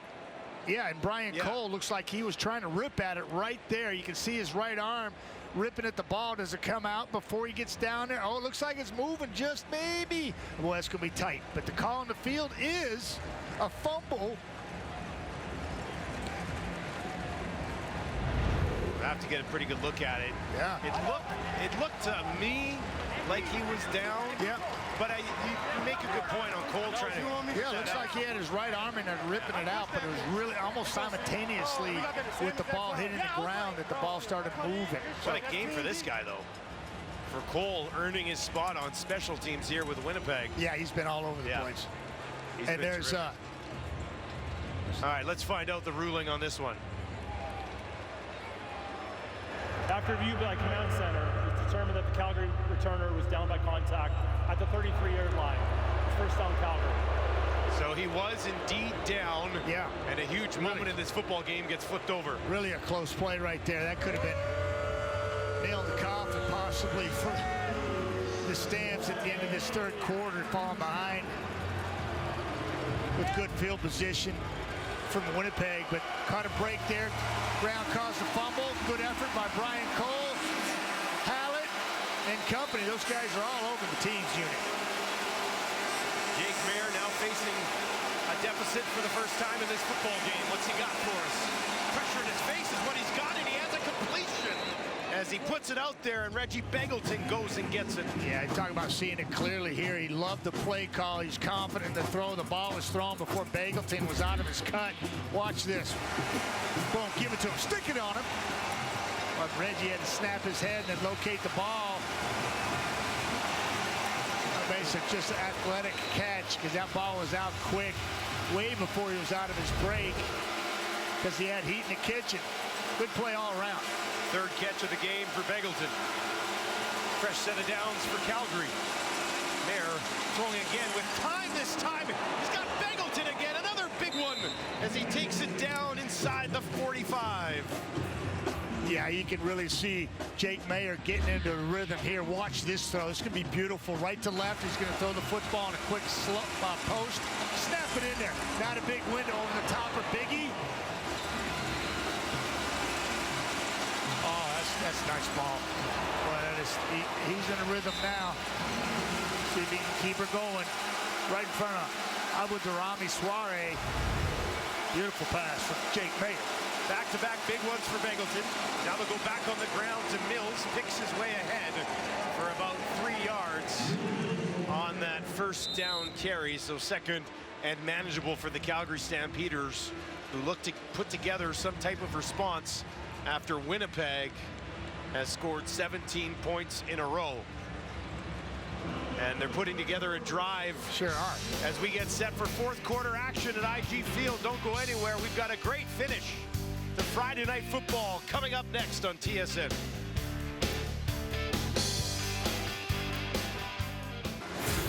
Tied at 11 at halftime. The Bombers, with a touchdown in the third quarter, lead 18-11.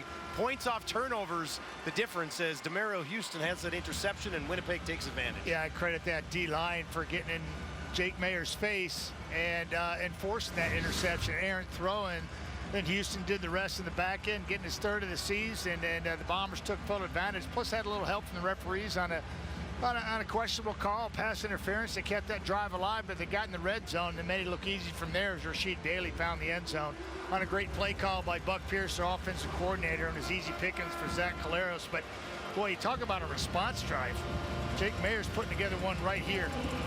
Really big drive for them to get right back in it. Well, this is the best Calgary's offense has looked in the second half, and the best that maybe their passing game has looked all night. Big 8 yards is what they need now, though. Bombers will bring some heat. Mayer, far side, and that one could not be hauled in. He was looking to go back to Beggleton again. Jesse Briggs was all over him, and that brings up third down. Yeah, talk about depth.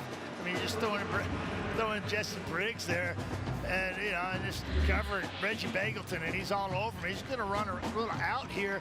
Ball's going to be thrown a little bit late and high, and so Beggleton with the bad ribs has got to open himself up to Briggs, who's all over him, and says, no, not on my watch. Paredes, 1 for 1 tonight. Missed his first 2 on the year. He's been perfect since then. This one from 47. And that is wide right. Greg McCray into the game for Janarian Grant. McCray looking for some room on the far side of the field. McCray needs a block or 2 to be sprung free. Still going. Greg McCray to midfield now. Does he have enough juice left? Down to the 20. McCray running out of it. Taken down. So close, but Calgary's able to track him down.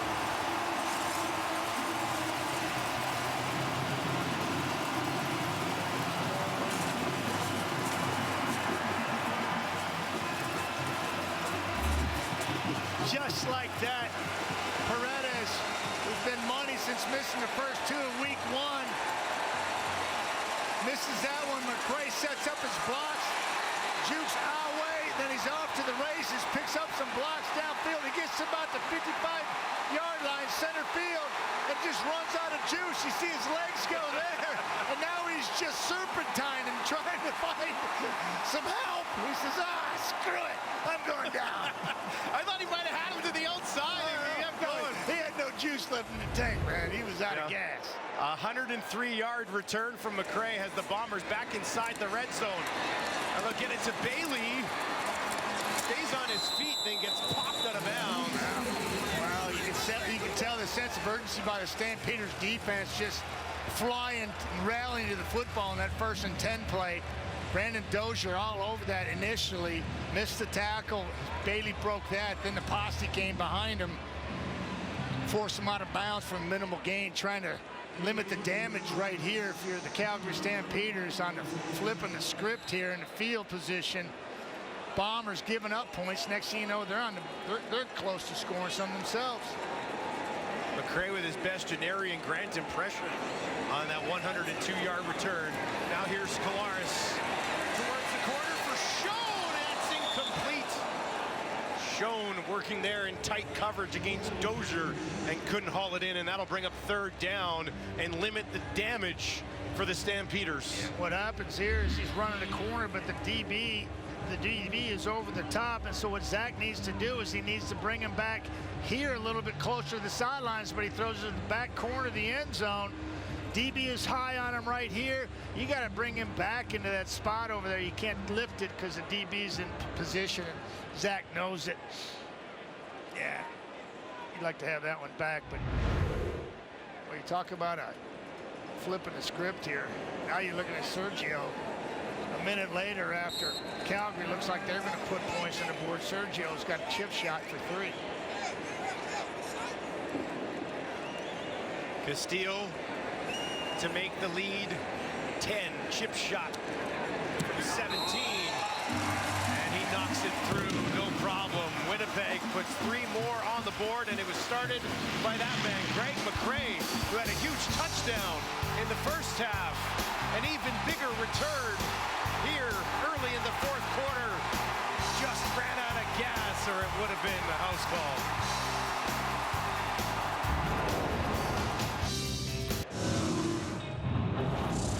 Time now for a Coors Light moment of chill, and for that we focus on Bombers defensive back Dedrick Nichols, number 1, and he has a pregame ritual for the 3 seasons with Winnipeg that he has adopted during the national anthem. Number 1 stands at the 1-yard line, and it's a moment of focus, of prayer, of meditation that Nichols undertakes to try to focus just before game time, and he is our Coors Light moment of chill.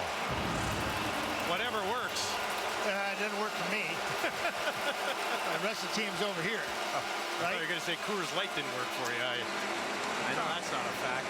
No, I mean, every time I went to a Texas Ranger game growing up in Texas, I had to go by the Coors Brewing facility. So, yeah, it was pretty much. You had to pop in. Yeah, there you go. Pretty much the thing, right? So, yeah, but whatever that's about, you know, it's up to him. His teammates accept it, but he's become one of the best DBs in the league. Yeah, no question. You know, just a player. His team understands the reasons for being over there. That's all that matters. 2nd and 3 from there. Needs to get something going. 20 unanswered from Winnipeg. A little sidearm action, but nowhere to go. Mills slips and was immediately wrapped up by Malik Clements. Yeah, Malik Clements is quickly becoming one of my favorite players in the league. That's good linebacker play. You know, we saw Jesse Briggs in there last series, you know, on Bagleton, and now Clements in there, and they just keep rotating him in like they do their D-line, like you see so many clubs around the CFL doing nowadays. Just spelling their players. Grace boots it away. Cray takes it just inside the 15. There's flags at both ends of this return. We'll sort that out. Had a beer with Josh last Grey Cup, and yeah, I did. We was getting a little trouble there late after the ball game, and yeah, I'm glad to see him getting a lot of traction. Holding, Calgary number 21 has declined. Holding, Winnipeg, both on Winnipeg. Winnipeg 43 is accepted. First down, Winnipeg. So 2 penalties against the Bombers. I think Mike O'Shea, head coach for the Bombers, trying to figure it out. Both fouls against Winnipeg. One was down here. One was by the kick, and the other was down at the tip. O'Shea's not agreeing with. Both of them backed him up, and now they're on their own 7-yard line, and that's what's not sitting well with Mike O'Shea. Knows how important this 1st and 10 play is right here with 11:30 on the clock. Calgary could use a big play from their defense right now. Yeah. Here's Kolaris, 1st and 10 from his own 7. He'll hand it off, and a nice pickup for McCray. Yeah, Mike O'Shea, not too shabby here. He's one behind a man that I had full respect for, and Cal Murphy, who was just a tremendous coach. Bud Grant, obviously, out there in front. Dave Ritchie is beloved by all. Ray Young, every one of those guys, quality human beings. I was fond of Cal Murphy, may he rest in peace, and all chasing that guy right there, Bud Grant.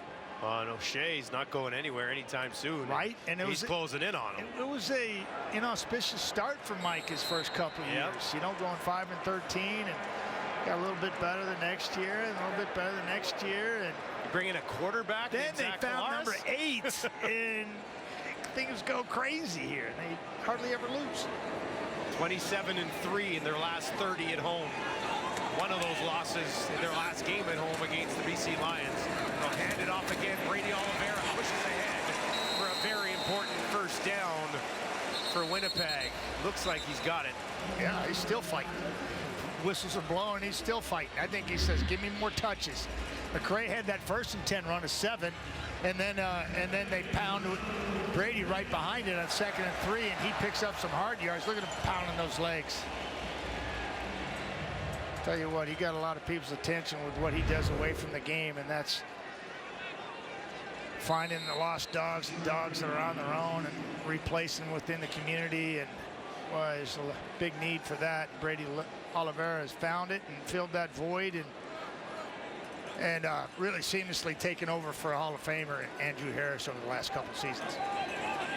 One of many great stories around the league. Calgary's going to bring some heat. Kolaris gets it away to Schoen, wrapped up by Dozier after a decent pickup on first down on the far side of the field. Yeah, and Dozier's really having a heck of a football game. He did make the start, and I was mistaken off the top when I had said that it was Michael Griffin, but it was Dozier, and he's a DA, and he's been in there basically the whole time at free safety, and he's really making his presence known here, really coming up on runs, passes, seeing things quickly, making tackles, and again, limiting that play to just 7 yards. So 2nd and 3, manageable situation for Winnipeg as they look to put together a drive and kill this clock. About 9 minutes remaining in the 4th quarter. Calgary's offense is all but dried up, and they've watched Winnipeg climb back. If you're just joining us, Calgary was up 11-1. Winnipeg now tacking on 20 and lead by 10. They'll hand it off again. Oliveira keeps his legs moving. Another Winnipeg first down.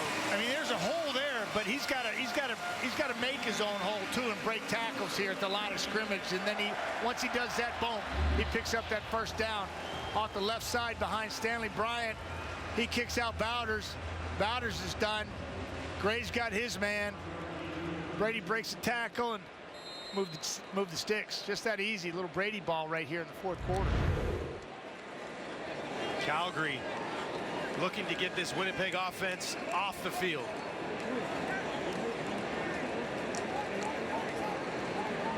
I'd like to welcome everybody who is watching US Open Women's Golf on TSN 4, 21-11.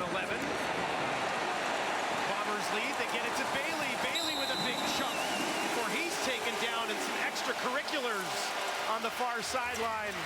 Micah Alway. On the presence and poise by Zach Calero setting this play up. He knows where he wants to go with the football, but he's got pressure in his face by Bowders, who comes off, and then he just lets him come to him, and he spots Bailey. Schoen getting a nice block downfield on Charles. Gives Bailey an opportunity to pick up another 10. Well executed.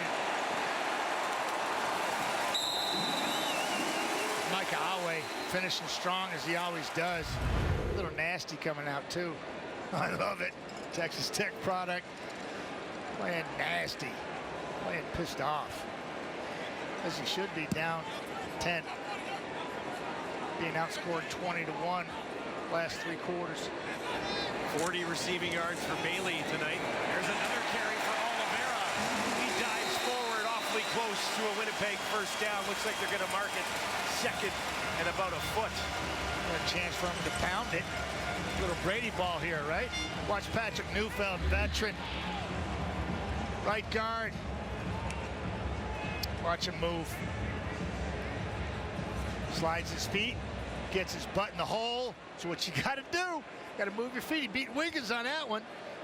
Get leverage, and you got to turn your butt in the hole and just keep him there and wall him off. Exactly what he did. Brady had easy pickings on that one. Patrick Neufeld getting it done.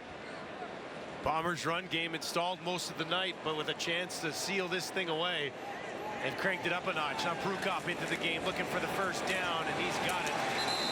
Takes it to the left of the line. I want to see him break one like Tommy Stevens did last year. I called that one. Oh yeah, I almost had a heart attack. It was 89 yards, right? I think it was 85. Did you say? Did you say? What is happening? I probably yelled really loud. Yeah. But man, I thought somebody would catch him, but they didn't. Oh, it was big ridiculous. Man that moves insanely well. And Prukop's got that speed too, right? If he ever breaks one, I saw Flutie do it all the time when he played up here and was king for 7 years. Yeah, it was just ridiculous. You know, you just drop your helmet on the other side and just start clapping for him. It's like, you can't beat him, join him. You know, it's like, that was ridiculous. That's really well done. Really well done. Seriously, I mean, it's respect, right? Got a lot of respect for Prukop and what Tommy Stevens do in those situations. Clock ticks down inside 5.5 now. Oliveira, a nice cut, takes it down to the 40. Micah Howey saying it's on him. That's why they got 7 on that one, because he was late getting his hole. Calgary. You can see him. He's got to be there, and he's not there. Kind of got caught flat-footed. Brady's been doing that to quite a few linebackers. Red Raider. Well, he's a good football player. Good football player, and he's got bad intentions when he arrives. Calgary's defense. Time take a timeout here. Timer, please reset the game clock to 5:12. It's been a 6.5-minute drive by the Bombers. Started way back at their 7-yard line. Started with McCray with like a 7-yard run. Then it's been Brady ball ever since, basically.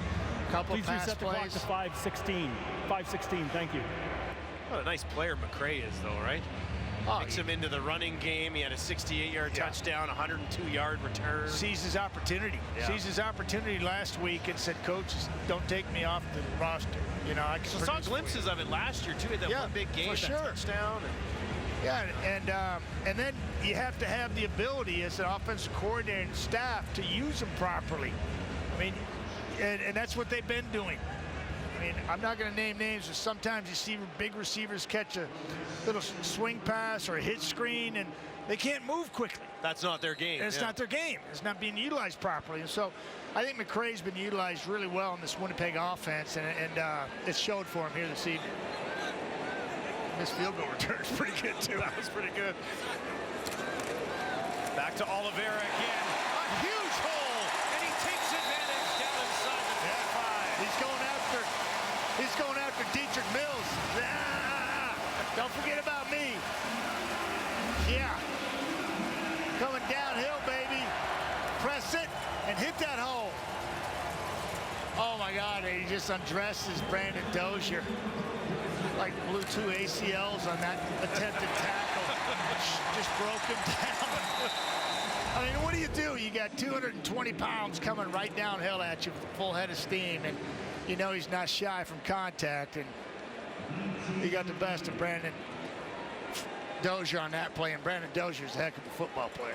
Up to 64 yards on the ground for Oliveira, most of them on this huge drive here in the fourth quarter. This time, Holloway closes the door. Enough's enough. Yeah, but, you know, time is their enemy right now. Down 10, field goal range, obviously, but Sergio, who's been money. I think he's got 21. Calgary. Sergio's on a heck of a streak himself. It's a chip shot for him at this point. 2nd and 10. Timer, please reset the clock to 4:19. 4:19. Calgary using another timeout. Micah's chirping at Winnipeg something about a score. The score's not in your favor. I wouldn't be chirping. Calgary with losses this year to the BC Lions, who obviously look very good. Winnipeg fans know all about that. Shot at Gray. Lost to the Riders as well. Kolakowski coming out of the huddle. Loving this, by the way. Big boys are eating right now. Running downhill. Eating is the right word, operative word for Jeff Gray. Here's Kolaris. Pitches it ahead. Back to Oliveira. Flips the head. And it's going to be pretty close to another first down. 20 yards short. They're going to go for third. Looks like 3rd and 1. Most trying to get a look at it. Yeah, he's running all the way down to the 18. Get in your box, coach. He's calling Pregame to come out and keep this drive going. Send out the big boys. Dobson goes out there. Ely goes out there. Bring in the beef. I think they're going to run it. I've been doing games for 4 years now. You're all over this. I can pick up on things like this. What about a little fake and over the top? It make me look like a blow fool, your mind. Well, Pregame, they've mixed things in over last season. Is he going to go north, south, or east and west, though? That's the question. I'm following the big boys. I'm going right behind Kolakowski. Pregame. Left side, right there. That's where he's going to go. He's got enough. First down, Winnipeg. Yeah, you can see a hole over there on the left side, and so that's natural. You can actually pinch the center right on his left cheek there, and he knows to snap the ball. And your count, you can go just with him. Don't even go on a count. on the left side. Awe tries to get there. He goes high, and then grabs the face mask. Face mask there, yeah, a little face mask. Getting a little ugly down there, which it always does. And Williams takes the brunt of that. He's going the wrong way. See the face mask of Crew Cup's getting all jacked up. Doesn't phase him at all. He's on to the next play. Fresh set of downs from the Calgary 10 for Collaros. Closing in on a 9-minute drive here in the corner. What? They'll give it to Oliveira, pushing his way down inside the 5 as Brady continues to rumble. Yeah, this is vintage Winnipeg Blue Bomber football. A little Brady ball here in this drive. Blue Bombers putting on a late game clinic in the hands of Brady Oliveira.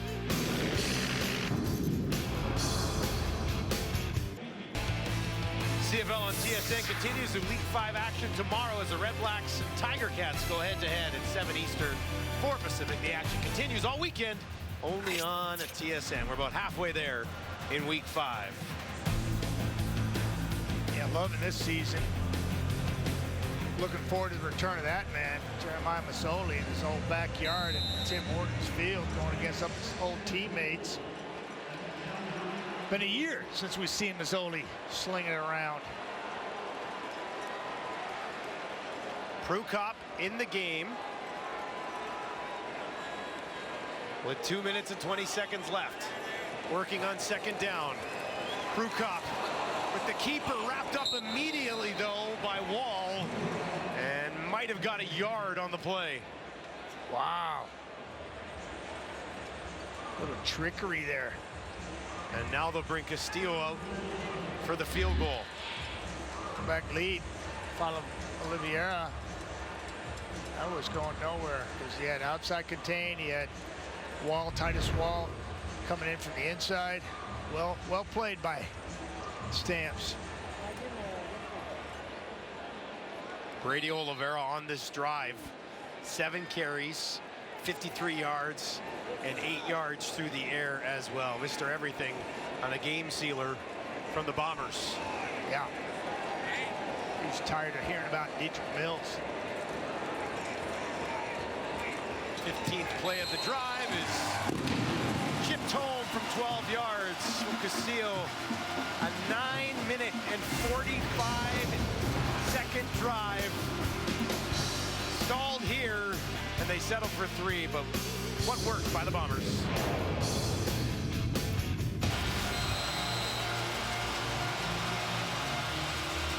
Bombers 23 points in a row and in full control of Friday Night Football. Allen on the return takes it outside the 35. Calgary will get the ball when we return.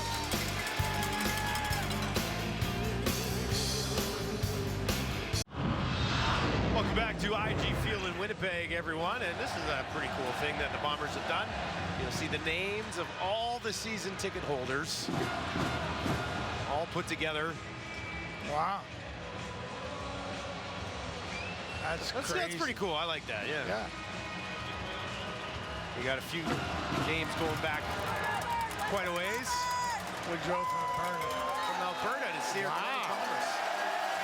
Traders.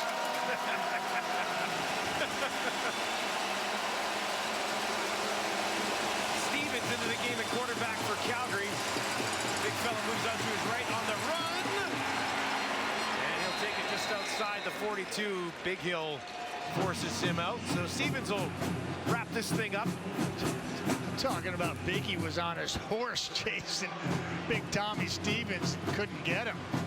Jake Mayer finishes 14 of 25, 122, and an interception.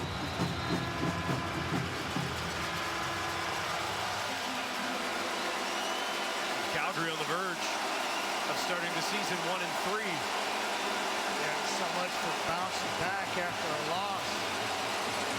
Here's Stevens, and he throws that one into the arms of Ryzen John, and he's able to hang on. That's his first catch I haven't heard in the Canadian Football League. Haven't heard his name all night. He was in the end zone, that one that Mayer threw up, but that was it. Yeah, big body receiver too. 6'7". Looks good. Giant. Here's Stevens, pressure coming on the run again. And he has to throw that one incomplete with pressure on his backside. It's like Bombers are not shutting her down here and resting on their laurels there. Hey, well, when you haven't played for 10 minutes, Bombers D wants to get after Oh, yeah, it, right? I was watching them on the sidelines, and they're all doing calisthenics and dancing down there. One, because this one's Hazen and Barn, and they're just trying to stay loose. Harvey on hot pursuit in that last play.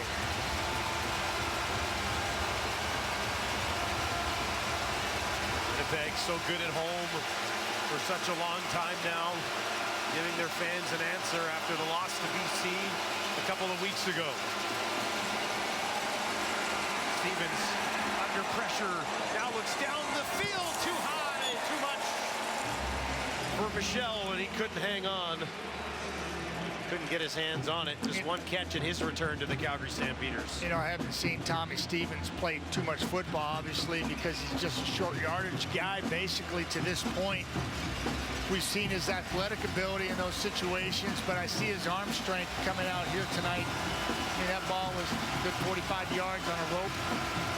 A little high, under duress, but strong-arm kid go along with that big body. Jake Mayer gonna have to regroup. Stevens in his second year out of Penn State. And just one pass before tonight. This is batted down by Jeffcoat. Second knockdown in the game for Jackson Jeffcoat. And that'll be a turnover on downs at midfield. Bombers defense gets it done. Yeah, Jackson's just standing up here, and he's gonna just go get his hands up in the air. You know, it's 6'4", you can do that. And then knock down a 260-pound quarterback. Jackson Jeffcoat, University of Texas. Dallas kid.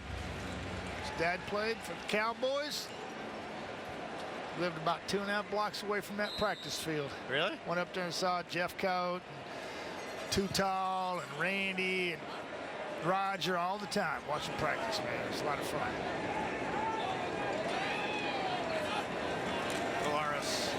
Back to Brady Oliveira. 3 or 4 hard yards. There's Greg McCray. And boy, he's a guy who really changed his football game in a couple of ways tonight. They did little hitch fake and give it to him, take it away. Brandon Dozier's in hot pursuit, not going to catch Greg McCray. And then here, missed field goal, pushed it right. Rene Paredes doesn't miss many. He missed that one, and McCray made him pay for it. Picks up some blocks, gets to center field, loses a tire. Right about there. Now he's just gasping for air. Serpentine. Run out of gas. Huge play. Greg McCray. Back to Oliveira again. Before the line of scrimmage, he's knocked got a little down. something going there. Titus Wall and Jamarcus Hardrick going at it. Wow. That's not a fight I want to pick right there if I'm Titus Wall. Hardrick will throw his helmet back on. Multiple flags in midfield there. Oh, yeah. Wall was doing everything he can to dismantle his helmet from his head. But Greg McCray, let's go back to him. Heck of a football game last week. Saw an explosive play to the house, and coaches said, we're not going to take him off the field. We're going to add a little Dembski, you know, throw a little Dalton Shaw, a little Wolotarski, a little Brady Oliveira. Rasheed Bailey Said hello tonight, and McCray took center stage. Well, we saw Janarian Grant leave this game with an injury. That's why McCray was out there to return that missed field goal from Paredes. So a storyline that'll be followed, obviously, in Winnipeg this week, the health of Janarian Grant, but maybe even more opportunity for Greg McCray. After the play, there's a misconduct foul, face mask against Calgary number 32. It's 15 yards. An automatic first down. So, to your point about Janarian out of the ball game, if he's in there, does that play out the same way, or is it McCray's instincts, you know, and just setting it up, you know? Because it's not like a running play where you got to hit a hole a certain way, and I hope that the blocks are there, and then you can make it up as you go. But in these returners. I know that they've got aiming points and they got plays set up and the blockers are supposed to do certain things, but that one was almost perfect right there. That was really good. Although I don't think I'd ever doubt Janarian Grant. There you go. To take one all the way. There you go. Either, right? One of the best we've seen in a long time. Yeah, he's absolutely outstanding. Let's hope he's okay. Zach Collaros slides up under center. And the Winnipeg Blue Bombers in victory formation. What is Alway doing? Always been looking for it here in the fourth quarter, hasn't he, Matty? Yeah, he is. He's playing a little hot, a little bothered, upset at the scoreboard.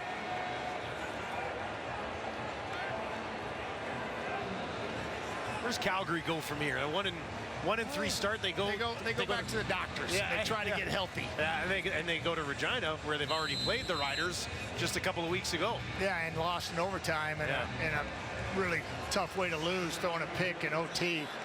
Jake Mayer just tossed it to a Marshall in the ball game. But yeah, another tough football game. Saskatchewan is a tough out. They're a hard-nosed defense, and I'm telling you, Trevor Harris is playing some good football.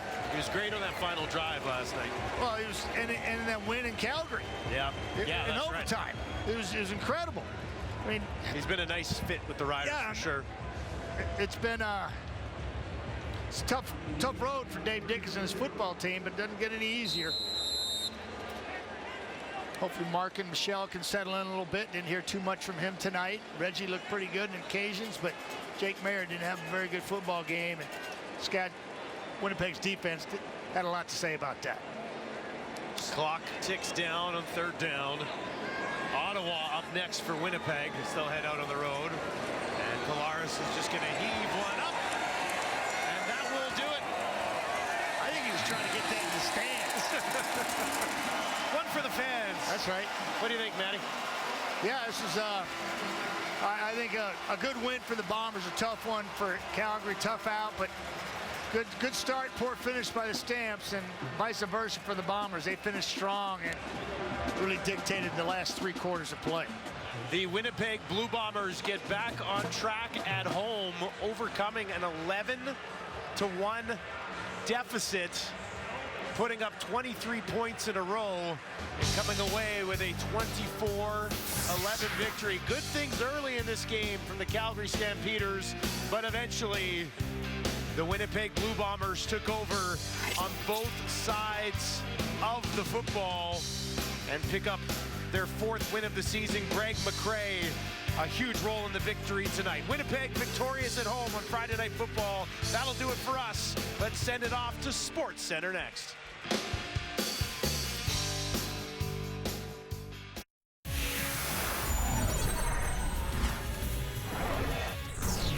Hope you enjoyed the football. Come on into Sports Center alongside Adam Scully. I'm Glenn Sheeler. Well, Bombers fans going home happy tonight. A few weeks ago, the previous home game was pretty ugly, but a nice bounce back there at home for Winnipeg. And Calgary, a team that's really banged up this year. And they were hanging around for, at least the first half, third quarter. You saw them start to lose some gas and just couldn't keep up with the Bombers in that fourth quarter. Really the story of the Stamp season thus far. Health been a big issue, and Jake Mayer as well. He's only completed 57% of his passes so far this season. Calgary has lost their last 6 games in Winnipeg dating back to 2017. Dedrick Mills trying to help end that skid. The Stamps running back had a monster first quarter. Runs for 33 yards. Then next drive, Mills punches it in from 5 yards out. He had 74 yards in the first quarter alone. 10-zip Stamps. Let's move to the second quarter. Floyd Allen back to return the punt, looking for some room to run, but he takes out his teammate Nick Stats. Huge collision. Stats, went to the tent to get looked at. Now, meantime, Zach Collaros looks to get the Bombers moving before the half. Montreal stuck to the guns and running the football. Here, got him. Down the field, drops it in at the 30, all the way down for McCrae's home. Touchdown, Winnipeg. Collaros connects to Greg McCrae behind the coverage. 68-yard catch and run. The game tied at 11 at the break. Stamps coming off a loss to the Riders. Jake Mayer 4-0 following the loss the last 2 seasons, but in the third gets picked off by Demario Houston with his 3rd pick of the season. 7 plays after the turnover. Caleros. How about this? Wide open Rasheed Bailey. And he jogs it in for the TD. 18-11 Winnipeg. Move on to the 4th. Rene Paredes with a chance to cut the lead to 4. And that is wide right. Greg McCray into the game for Janarian Grant. McCray looking for some room on the far side of the field. McCray needs a block or 2 to be sprung free. Still going. Greg McCray to midfield now. Does he have enough juice left? Down to the 20. McCray running out and taken down. McCray already with a touchdown in the game. Almost had another. That led to a field goal. Winnipeg would go on to take this one in a big way. Now, as we mentioned, Winnipeg has owned Calgary at home, beating them 7 straight times. The Stamps haven't won in Winnipeg since 2017. Mike O'Shea moves into a tie for 2nd place with Cal Murphy for on the Bombers' all-time coaching wins list. For a full debrief on this one, let's go to Kate Burness and the panel. Alongside Jim Barker, Paul LaPolice, and Davis Sanchez. This was a brilliant game in the first half. We had no idea what was going to happen in the second, but the one thing that Jim did say, if there is a turnover, that's going to change everything, and lo and behold, the TSN turning point, Lapo, ends up being a turnover in the second half. Yeah, guys, I'm going to be Captain Obvious and say the team that makes the fewest mistakes win, especially in a close game on the road, and that's kind of what happened here. Let's set the stage. In the third quarter, there's just under 5 minutes left. It's an 11-11 tie, right? And then Jake throws this interception. He's kind of throwing in between 2 people here. This interception, after this play, what happens is, Winnipeg gets the ball back. They get a pass interference on a 2nd and long that kept the drive alive, that led to this Rasheed Bailey touchdown here on this pass close to the line of scrimmage. Then a missed field goal, right? You would have given them some 3 points, but then here we go. Greg McCray, a 182 all-purpose yards, guys. 1 receiving TD, has an outstanding run. I think he runs out of gas here, guys, right? Like he could go. He could go. Yeah, he definitely ran out. Down. What happened after this? It should have been a 3 points for Calgary. Ends up 3 points for Winnipeg on that 6-point swing, right? So they can't make those mistakes and beat good teams, guys. Well, when you get behind Winnipeg in the 4th quarter, you got problems, because that's what they're built for. They are built to take the ball, which is exactly what they took the ball on the 13-yard line, and there was 3 or 4 minutes left, and they ran the ball and ran the ball and ran the ball. I think they threw 1 pass in the entire segment. I think there was 10 plays or so, and end up scoring. And that's just what they do. They keep the ball away from them. Yeah. Hey, you said about being obvious. There's something that's really obvious that we just haven't talked about because it's so darn obvious. Is Zach Caleros is the best player in this league, and that again, to talk about mistakes. But also, in the end of the game, in the second half, Zach executed his arm angles, accuracy, and that's a big reason why they capitalized when they needed to. Also, we talk about the Stampeders. They started off, they scored their touchdown, and then after that, it was there's right here, 11 drives, 8 punts, interception, missed field goal. That was complete dominance from this Bombers defense. You saw those the first 2 games. They struggled. 3 games, it was an average of 30 points. They gave up. Winnipeg did. Last 2 games, under 10 points per game, their defense. They had some young guys in their secondary. They're starting to come around. So you couple the MVP and the best quarterback in the game with that defense, and now they're starting to play some good football. But Calgary came out with the right attitude. They came out and they were going to mash them head to head, and it was a great first half of football because of how physical it was. But then they just lost that in the second half. And then at the end of the game, they took their quarterback out with 2 scores to go with 2 minutes left. The game wasn't over. Jim, you should be happy. Your lock of the week. Lock of the week. Lock of the week. You My haven't first watched ever lock of the night. TSN panel, by the way. It's a new segment. We just established it this evening, but we'll continue it now because Jim's perfect. Okay, I like it. Okay, new on SC, Zach Claros with John Lou. Zach, it was tough sledding trying to get traction for the offense in the first half until you connected deep with Greg McCrae. What opened up the floodgates at that point that led into the second half? Yeah, it was a great play call. Greg really sold the screen there and caught it. I think I left it about a yard behind him, and he still outran the defense. It was a great play by him. I thought, obviously in the end there, he physically wore them out, so hats off to our offensive line, Brady for going downhill, and, all of our receivers that get in there and mix it up too. And, the defense, unbelievable again this week. In the CFL, holding a team to 11 points, especially a team, coached by, Coach Dickinson, is really hard to do, and just really good job. When you say wearing down Calgary, I think you're referring to that near 10-minute drive in the fourth quarter. How efficient in terms of its execution was that drive for you? It was just physical. They just, our guys up front, wouldn't be denied, and Brady just ran his ass off. It was awesome. You mentioned Greg McCrae as well, like with the deep ball, but the long kick return that set up a scoring drive. Is that something in his toolbox that was perhaps a surprise, maybe to Winnipeg fans, but you guys have seen in practices? Oh, I mean, Greg can play every position, man. He plays running back for us.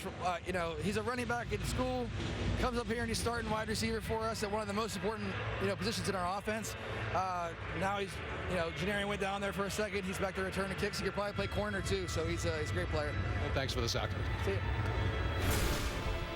Thanks, guys. Here are the odds for the remaining games in the CFL this week, powered by FanDuel. On Saturday, the Ticats host the Red Blacks as slight favorites. Ottawa picked up their first win last week, while Hamilton is still searching for their first W. Then on Sunday, Vernon Adams Jr. faces his former team. BC is over a touchdown favorite against Montreal. Coverage on TSN begins Saturday at 7 p.m. Eastern, 4 p.m. Pacific.